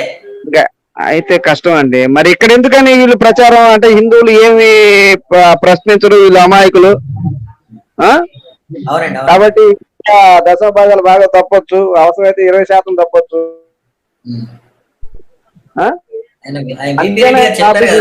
ముస్లిమ్స్ దగ్గరికి వెళ్ళొద్దురా అని కొడతారనేసి. అవును, మన దగ్గర ఏంటంటే మనం అంత అమాయకులం కాబట్టి. ఏమండి, అయిపోయిందా సార్ టాపిక్? సార్ ఇప్పుడు నాకు బాప్టిజం మరి ఇమీడియట్ గా కావాలి, ఎవరైనా ఉంటే అక్కడ మన బాప్టిజం వచ్చేవాళ్ళు చూద్దాంలేండి. మీకు దాంతో పాటు కారు కూడా ఇస్తారులేండి త్వరలో, చూద్దాం. అవునా? చూద్దాం. ఇప్పుడు పాస్టర్లు ఎవరు ఉన్నారా మన వాళ్ళు? ఇప్పుడు ఎవరు లేదు సార్, అంతా అన్ని సింహాలు ఉండదు ఇక్కడ. అంతేనా? గోపి గారు ఉన్నారా? గోపి గారు వెళ్ళిపోయారు. వంశీ గారు చెప్పండి సార్. మాట్లాడండి. మరి ఏమైనా ఉంటే విషయం నేను మాట్లాడతా. హలో, మన రాజు గారు, మిమ్మల్ని ప్యాస్టర్లు అందరూ కలిసి తొక్కేస్తున్నారండి.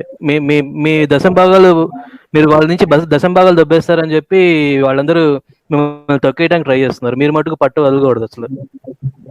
లేదండి, నేను బాప్టిజం తీసుకోవడం నా జన్మ హక్కు అండి.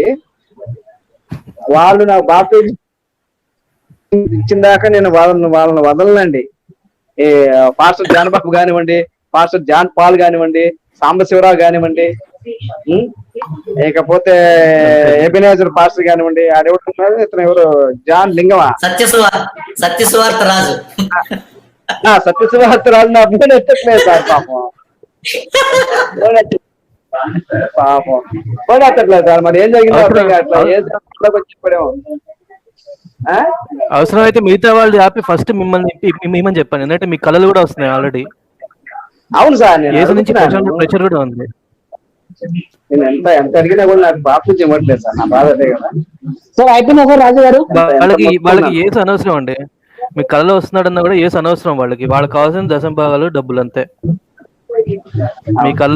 మీకు కళ్ళు వస్తున్నా కూడా ఏసు పెద్ద ఒక గడ్డి పువ్వు అంతే. అట్లా కదండి. మా రాజుగారి దెబ్బ మీకు ఎవరికి అర్థం కావట్లేదు. రాజుగారు వేసిన మంత్రం ఏంటంటే, నేను ఒక 800 మందిని తీసుకొస్తా, మరి నా అమౌంట్ పరిస్థితి, నా కమిషన్ పరిస్థితి అని అడిగేసరికి బుర్రపాడు వాళ్ళకి బుర్ర తిరిగిపోయింది. అవును సార్, ఇప్పుడు వాళ్ళేమో దశంభాగాలు దొబ్బుతారు, మరి మేము దాని మీద టైం పెట్టాలి, మరి దానికి ప్రణాళిక రచించాలి, మన టైం అంతా పెట్టాలి, ఎంతమందిని తీసుకెళ్ళి ఆ గొర్రెలు తీసుకెళ్ళి ఆ మొత్తం పార్పులు చేసి మీ గొర్రెలా కూర్చోవాలా పని రాజేష్ గారు? అంతే కదా మరి. చెప్పేది మీరు అలా అడిగేసరికి ఆమె షాక్ చెంది, ఇదేంది మేము దోచుకోవడమే తెలుసు మాకు, మమ్మల్ని మొదటిసారి ఒకళ్ళు అడుగుతున్నారు మమ్మల్ని నుంచి. అదే ఎప్పుడు మేము దోచుకోవడమే మాకు తెలుసు, మేము ఎక్కడ ఇస్తామని ఆమె ఫీల్ అయింది పాపం.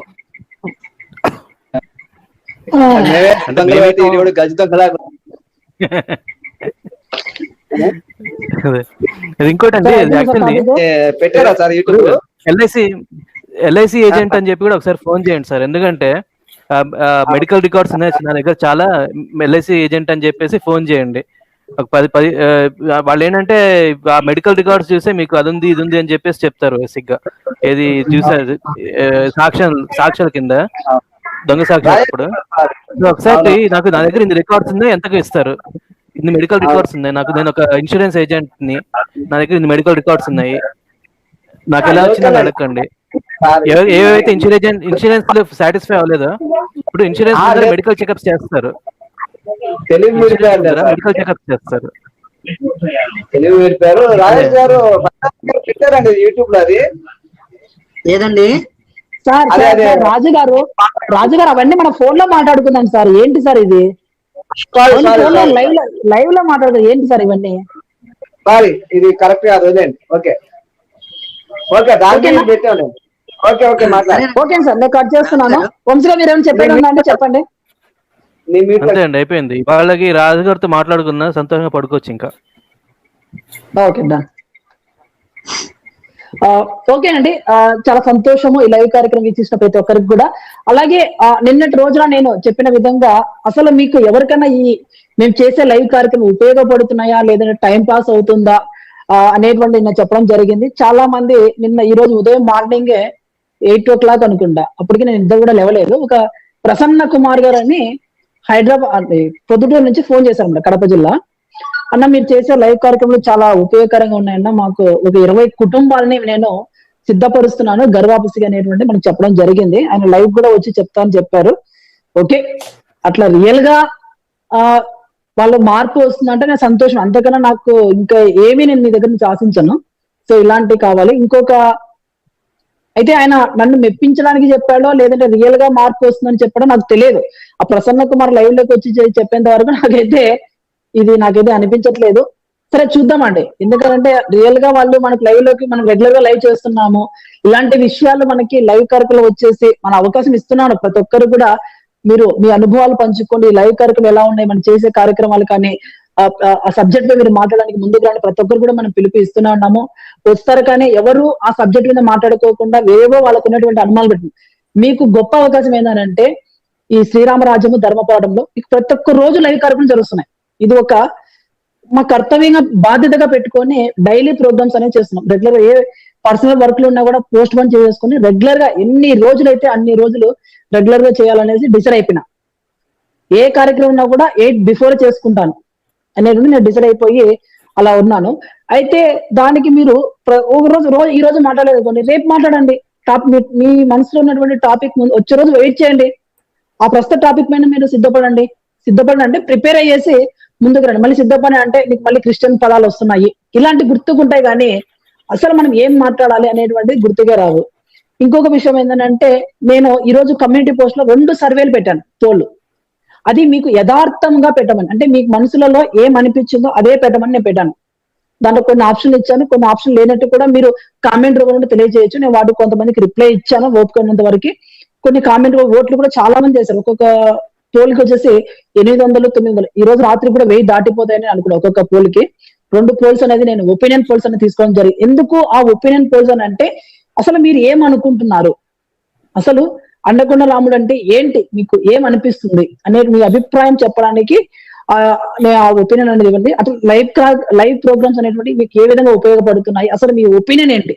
మీరు ఒకవేళ మాతో చెప్పలేకపోయినా కూడా మీరు ఆ ఒపీనియన్ తెలియజేస్తే దాన్ని బట్టి నేను ఫీడ్బ్యాక్ తీసుకొని నేను ఎలా మోల్డ్ చేసుకోవాలి, లేదంటే ఎలా మార్పు చెందాలి, నెక్స్ట్ మనం ఎలా ముందుకు వెళ్ళాలనేటువంటి అభిప్రాయంతో నేను మిమ్మల్ని అడగడం జరిగింది. ఆ ఒపీనియన్ కూడా నేను ఒక అబ్స్ట్రాక్ట్ తీసేసుకొని నేను మీకు చెప్తానండి దానికి కూడా. ఎందుకనంటే ఇది ఒక వ్యూహంగా వెళ్తున్నాము, ఒక దీర్ఘ దృష్టితో మనం ముందుకెళ్తున్నాం కాబట్టి ఖచ్చితంగా మీ యొక్క అభిప్రాయాలు తీసుకోవడానికి ఎంతో అవసరం ఏర్పడింది. కాబట్టి అందుకే నేను మీకు చెప్తున్నా, ఇప్పుడు చూసే ఉంది చాలా తక్కువ. 500 మెంబర్స్, ఇన్ని కోట్ల మందిలలో 500 మంది చూస్తున్నారంటే అది చాలా తక్కువ. ఎందుకు ఈవెన్ మన గల్లీల్లోకి కూడా వచ్చింది ఈ మత మార్పిడి అనేటువంటిది. సో అయినా కూడా మనకు ఎవరికి చురుకుదనం రాదు అనేటువంటిది మీకు అర్థం అవుతుంది. ఎందుకంటే ఇంకా రావాలి. మీరు మాకేదో డబ్బులు వస్తాయి, డబ్బులు ఇవ్వడండి, డబ్బులు ఏ పని చేసుకున్నా కూడా డబ్బులు సంపాదించుకోవచ్చు. డబ్బుల గురించి ఇక్కడ ఎవరు ఆలోచించలేదు. కానీ ఎందుకంటే అవసరతలు కాబట్టి మేము డబ్బులు మిమ్మల్ని అడుగుతున్నాం, కానీ సహాయం చేయమని అడగడం జరుగుతుంది.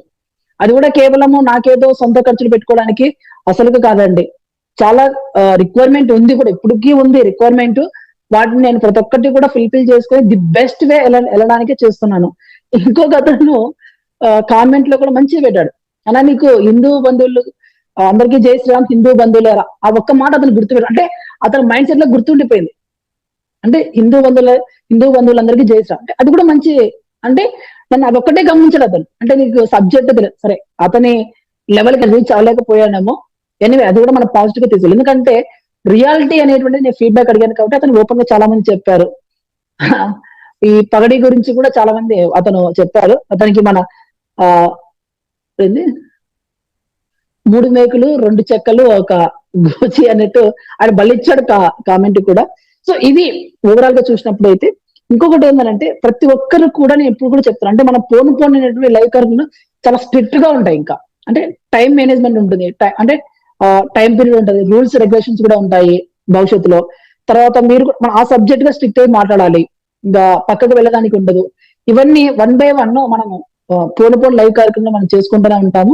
ఇంకా ముచ్చట్లు పెట్టుకోవడానికి ఈ లైవ్ కార్యక్రమం అనేది ఉండవు, మీకు తీర్మానం చేస్తున్నాను.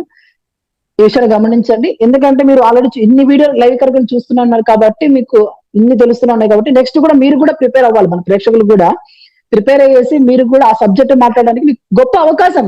ఒకటండి, మీరు ఆడియోలోకి వచ్చినంత మాత్రం మీకు ఎటువంటి ఫరక్ ఉండదు, మీకు ఎటువంటి ఇబ్బందులు అయితే ఉండవు. ఇబ్బందులు అంతా వచ్చేది ఒక అండకొండ రాముడికే. ఏమి జరిగినా కూడా అండకొండ రాముడి మీదకే వస్తాయి. ఒకటి, మనము కులం గురించి మాట్లాడుకోకుండా, పరుష పదజాలం లేకుండా సబ్జెక్టు మాట్లాడితే ఎవరికి ఇబ్బంది లేదు. ఈ విషయాన్ని గమనించండి. కుల ప్రస్తావన తీసుకునే రాకూడదు, లైవ్ లో కుల ప్రస్తావన తీసుకురాకూడదు. ఏ పదాలు, కొన్ని పదాలు వాడినట్టున్నాయి, అవి వాడినాం అనుకోండి, అవి ఎక్కడెక్కడ ఇరికిస్తారో మనకు తెలియదు. కాబట్టి ఆ పదాలు వాడుకోకుండా కేవలం బైబిల్ పైన సబ్జెక్ట్ మాట్లాడండి. బైబిల్ పైన సబ్జెక్ట్ మాట్లాడడానికి ఎందుకంటే బైబిల్ మనకు అధికారం ఇచ్చింది. కంటే 1 పేతురు 3:15-16 మనం ప్రశ్నిస్తున్నాము. ఈ విషయంలో ఎవరు వచ్చినా కూడా, ఎంత పెద్ద పాస్టర్ వచ్చినా కూడా అండకొండ రాముడు మాట్లాడతాడు. దాని గురించి మీరు భయపడాల్సినంత అవసరం కూడా లేదు. సో సబ్జెక్ట్ మాట్లాడడానికి ఎవరైనా ముందుకు రావచ్చు. మీరు ఎందుకు మాకు వస్తే అమ్మ మా పేరు వస్తుంది, మేము మాట్లాడితే ఏమవుతుందని ఇలాంటివి అనేటువంటి మీరు పెట్టుకోకండి. బూతులు మాట్లాడుకోకుండా సబ్జెక్ట్ మాట్లాడి, కులాల గురించి కొన్ని పదాలు ఉంటే ఆ పదాలు వాడుకోకుండా చక్కగా మనం మాట్లాడుకోవచ్చు, ప్రశ్నించవచ్చు. దాని గురించి మనం ఏమీ అభ్యంతరం లేదు. అలా భయపడతా అంటే మనకు దానివల్ల మన ఉపయోగం కూడా లేదు. ఓకేనా? ఇంకొకటి, నేను ఆ సర్వే అయితే ప్రతి ఒక్కరు ఫిలప్ చేయండి. నేను మిమ్మల్ని అందరూ 2 చేతుల నుంచి జోడించలేదంటే ఆ సర్వే మీరు ఫిలప్ చేయండి. అలాగే మీరు ఎవరైనా సరే సపోర్ట్ చేయాలంటే కంపల్సరీ మీరు సపోర్ట్ చేయండి. చాలా రిక్వైర్మెంట్స్ అనేవి కూడా ఉన్నాయి మనకి. ఐటీ ఎక్విప్మెంట్స్ అనేది ఫుల్ గా నేను చేయాలని అనుకున్నాను, దానిపైన కృషి చేస్తున్నాను. దాన్ని మీరు ఈ విషయాన్ని గమనించండి. ఎందుకనంటే ప్రతి ఒక్కసారి చెప్తే బాగుండదు, ఏదో ఈ అన్నకి ఏదో చాలా మేము చూసే తక్కువ మంది అయినా కూడా మా పైన బలవంతంగా రుద్దే ప్రయత్నం చేస్తున్నాడు, అవసరతలు ఉన్నాయి ప్రతి ఒక్కసారి అని అంటున్నారు అనేసి నేను దాని కూడా ఈ ముందు చెప్పడం కూడా మానేశాను. జస్ట్ అది డిస్ప్లే చేస్తున్నాను, సపోర్ట్ మీ అనేంత మాత్రంగా నేను చెప్పట్లేదు. ఎందుకనంటే మనం రైట్ టైంలో మనకు రైట్ ఎక్విప్మెంట్ లేకపోతే మనం అనుకున్నటువంటి అవుట్పుట్ రాదనేది నా యొక్క అభిప్రాయం అండి. ఒకటి, మీరు ఎప్పుడైనా ఎవరైనా ప్రేక్షకులు చేయాల్సిన సపోర్ట్, ఎందుకంటే నా దగ్గర ఉన్నది వరకు నేను చేసుకున్నాను, ఆ తర్వాత నా దగ్గర లేదు కాబట్టి నేను మీ దగ్గర ఇది ఎందుకంటే ఒక రోజు 2 రోజులు చేసేదైతే నేను ఒక్కడిని చేసుకోగలను, అది కాదు, నా వల్ల కానే కాదు, అందరూ సహాయ సహకారాలు అందిస్తేనే మనం ముందుకు వెళ్తాం, ది బెస్ట్ అవుతుంది అనేసి నా యొక్క అభిప్రాయం, నా యొక్క ఆలోచన కూడా. ఓకేనా, ఈ ఆలోచనతో నేను ముందుకు వెళ్తాం. ప్రతి ఒక్క సహాయ సహకారాలు తీసేసుకొని మీ ధర్మం కోసము ఏ విధంగా చేయాలనో అనేటువంటి మీ ధర్మం కోసము మీరు పాటుపడాలండి. ఎందుకంటే ఒకటి అనిపిస్తుంది, హిందుత్వం ఉన్నప్పుడు ఏం చేయడు కానీ క్రిస్టియన్లకి వెళ్ళినటువంటి దశమ భాగాలు కానుకలు ప్రథమ అర్పణలు ఇస్తాను అంటాడు. వానికి ఎందుకంటే తెలియదు, కానీ అదే వాడు ఆ దశమ భాగాలు కానుకలు ప్రథమార్పణలు ఇవన్నీ ఇచ్చేవాడు ఎవడైతే హిందుత్వంలో ధర్మ పరిరక్షణ కొరకు కానీ కష్టపడి ఉంటే, ధర్మ పరిరక్షణ కొరకు ఇచ్చింటే ఇవాళ ధర్మము క్రైస్తవం కన్నా ది బెస్ట్ గా ఉంటది. ఆ విషయాన్ని గమనించాలి. ఎందుకంటే అక్కడ ఇచ్చేవాడు ఇక్కడ ఉన్నప్పుడు ఎందుకు ఇవ్వడు, 1 రూపాయి నేను ఎందుకు ఇవ్వాలి వాడికి ఇస్తే ఏం ఉపయోగము, వాడే బాగుపడతారు కదండి. ఏం బాగుపడతామండి, మీ రాత్రి 8 గంటల నుంచి రాత్రికి ఎక్కడికైనా పోగలుగుతానా, పోలేను. టేటం ఏదో కూలి పని చేసుకోవాలి, తర్వాత ఇల్లు బాడిగా ఇవన్నీ చెక్ చేసుకుంటానే ఉండాలి, కట్టుకుంటా ఉండాలి, కుటుంబం నడుస్తూ ఉంటది. ఇంకా ఏం సంపాదిస్తాం చెప్పండి. ఇది ఒక ధర్మ పరిరక్షణ అనేటువంటి ఒక జీవిత లక్ష్యంగా పెట్టుకుని దృఢ సంకల్పంతో ముందుకెళ్తున్నా తప్పగా వేరే ఆలోచన అయితే ఏమీ లేవు. ఇది ఒకటి. ప్రతి ఒక్కటి కూడా మనకి అవసరతలు అనేటువంటి గుర్తించేసి, కొంతమంది లేని వాళ్ళు వాళ్ళ గురించి ఉన్న వాళ్ళు కూడా కొద్దిగా అంటే ధారాళత్వాన్ని మీరు చూసుకొని ముందుకు వస్తే మంచిదని నేను అనుకుంటున్నాను. ఎందుకంటే మీకు కావాలంటే మీ బిల్స్ కూడా మీకు ఇస్తాం, ఏవైతే మనం తీసుకునేవి కూడా. ఆ విషయంలో మీరు గమనించాలి. ఎందుకంటే మనం తక్కువ మంది ఉన్నాం కాబట్టి, మనం చిన్న కుటుంబమైనా చింతలేని కుటుంబం అన్నట్టుగా మనం కలిసి సమిష్టిగా ముందుకెళ్తేనే మనం ఏదైనా సాధించగలదని ఇది ఒక చిన్న విషయము. అలాగే మీరు కూడా ఏదైనా గర్వాప్సి ఇతడు ఎవరైనా మీరు చైతన్యపరిచినా కూడా, ఎవరైనా గర్వాప్సులు అవుతున్నా కూడా ఆ విషయాలు కూడా మనతో పంచుకోండి. నా నెంబర్ ఎప్పుడు మీకు అవైలబుల్ గా ఉంటుంది, మీరు కాల్ చేసి చెప్పండి. అందులో కూడా మన యొక్క కన్నులు తుచ్చడానికి కాదండి, మీరు వాస్తవాలు చెప్తేనే నేను ముందుకెళ్ళడానికి ఇంకా బలంగా. ఎందుకనంటే చేసే వ్యక్తి ఉన్నాడు, సమయం ఉంది, సమయం ధర్మం కోసం ఇస్తున్నాడు, అలాంటి వ్యక్తి మీకు దొరకడా అనేటువంటిది మీ ఇష్టం అండి. నేను ఇంతకన్నా నేనేం చెప్పలేను. ఎందుకంటే ఇందాక ఒక RSS నుంచి ఒక పెద్ద ఆయన అనమాట ఫోన్ చేసేసి, అండకొండ రాముడు గారు మీరు చాలా వయసులో చిన్నవాళ్ళైనా చాలా చక్కగా చేస్తున్నారని 7:30కి ఫోన్ చేసి చెప్పారు. చాలా మంచి విషయం లేదు, మేము ఇప్పుడు ఇంతవరకు మేము చూడటువంటి లైవ్ కార్యక్రమం మీ ద్వారా చూస్తున్నాము, చాలా మంచి నేర్చుకుంటున్నాము. మేము ఇట్లా మత మాటలు అరికట్టడంలో చాలా చేశాం. కానీ ఒక ఆయన పెద్ద ఆయన పేరు చెప్పారు, ఆయన పేరు మనం చెప్పకూడదు. ఆమె అందరం కలిసి చేసినా కూడా మేము నువ్వు అడిగినటువంటి ప్రశ్నలు కానీ నువ్వు చూపించేటువంటి లెవెల్ కానీ మేము అక్కడ చేయలేదు. ఆ విషయంలో బాగా మాకు నచ్చింది, అందుకే మేము చాలా రెగ్యులర్ గా చూస్తున్నాం అనేసి కూడా చెప్తున్నారు. సో చాలా ధన్యవాదాలు అండి. చాలా మన ఛానల్ కూడా తక్కువ మందిలో కూడా చాలా మంది పెద్ద పెద్ద వాళ్ళు చూస్తున్నారు. అలాగే ఇంకా వాటిని కూడా మనం ముందుకు తీసుకెళ్దాము. ఇంకా చాలా మంది మన ఛానల్ చూసేసి, అలాగే మన ఛానల్ యొక్క సబ్స్క్రైబర్స్ కూడా పెంచే విధంగా మనం ముందుకెళ్దాము.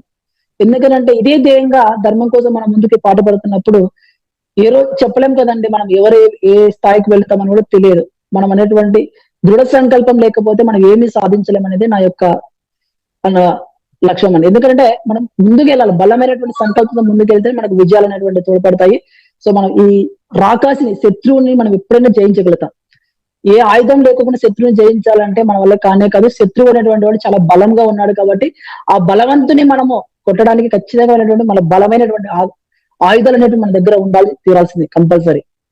ఏమి లేకోకుండా మనమే తినడానికి తిండి లేకోకుండా కష్టపడతా ఇలా ఉంటే దానివల్ల ఉపయోగం లేదు, దానివల్ల మనం ఎటువంటి ఫలితాలు కూడా మనం సాధించలేము. ఈ చిన్న విషయాలు మీరు గమనిస్తే అందరూ మీరు ఆలోచిస్తారని, లేదంటే మీకు తెలిసిన వాళ్ళు కూడా ఫార్వర్డ్ చేసేసి వాళ్ళు కూడా మన ఛానల్ సబ్స్క్రైబ్ చేసి అలాగే సపోర్ట్ గా నిలబడతారని అందరి నేను ఆశిస్తూ ఈ సెలవు తీసుకున్న అందరికీ జై శ్రీరామ్, భారత్ మాతాకి జై.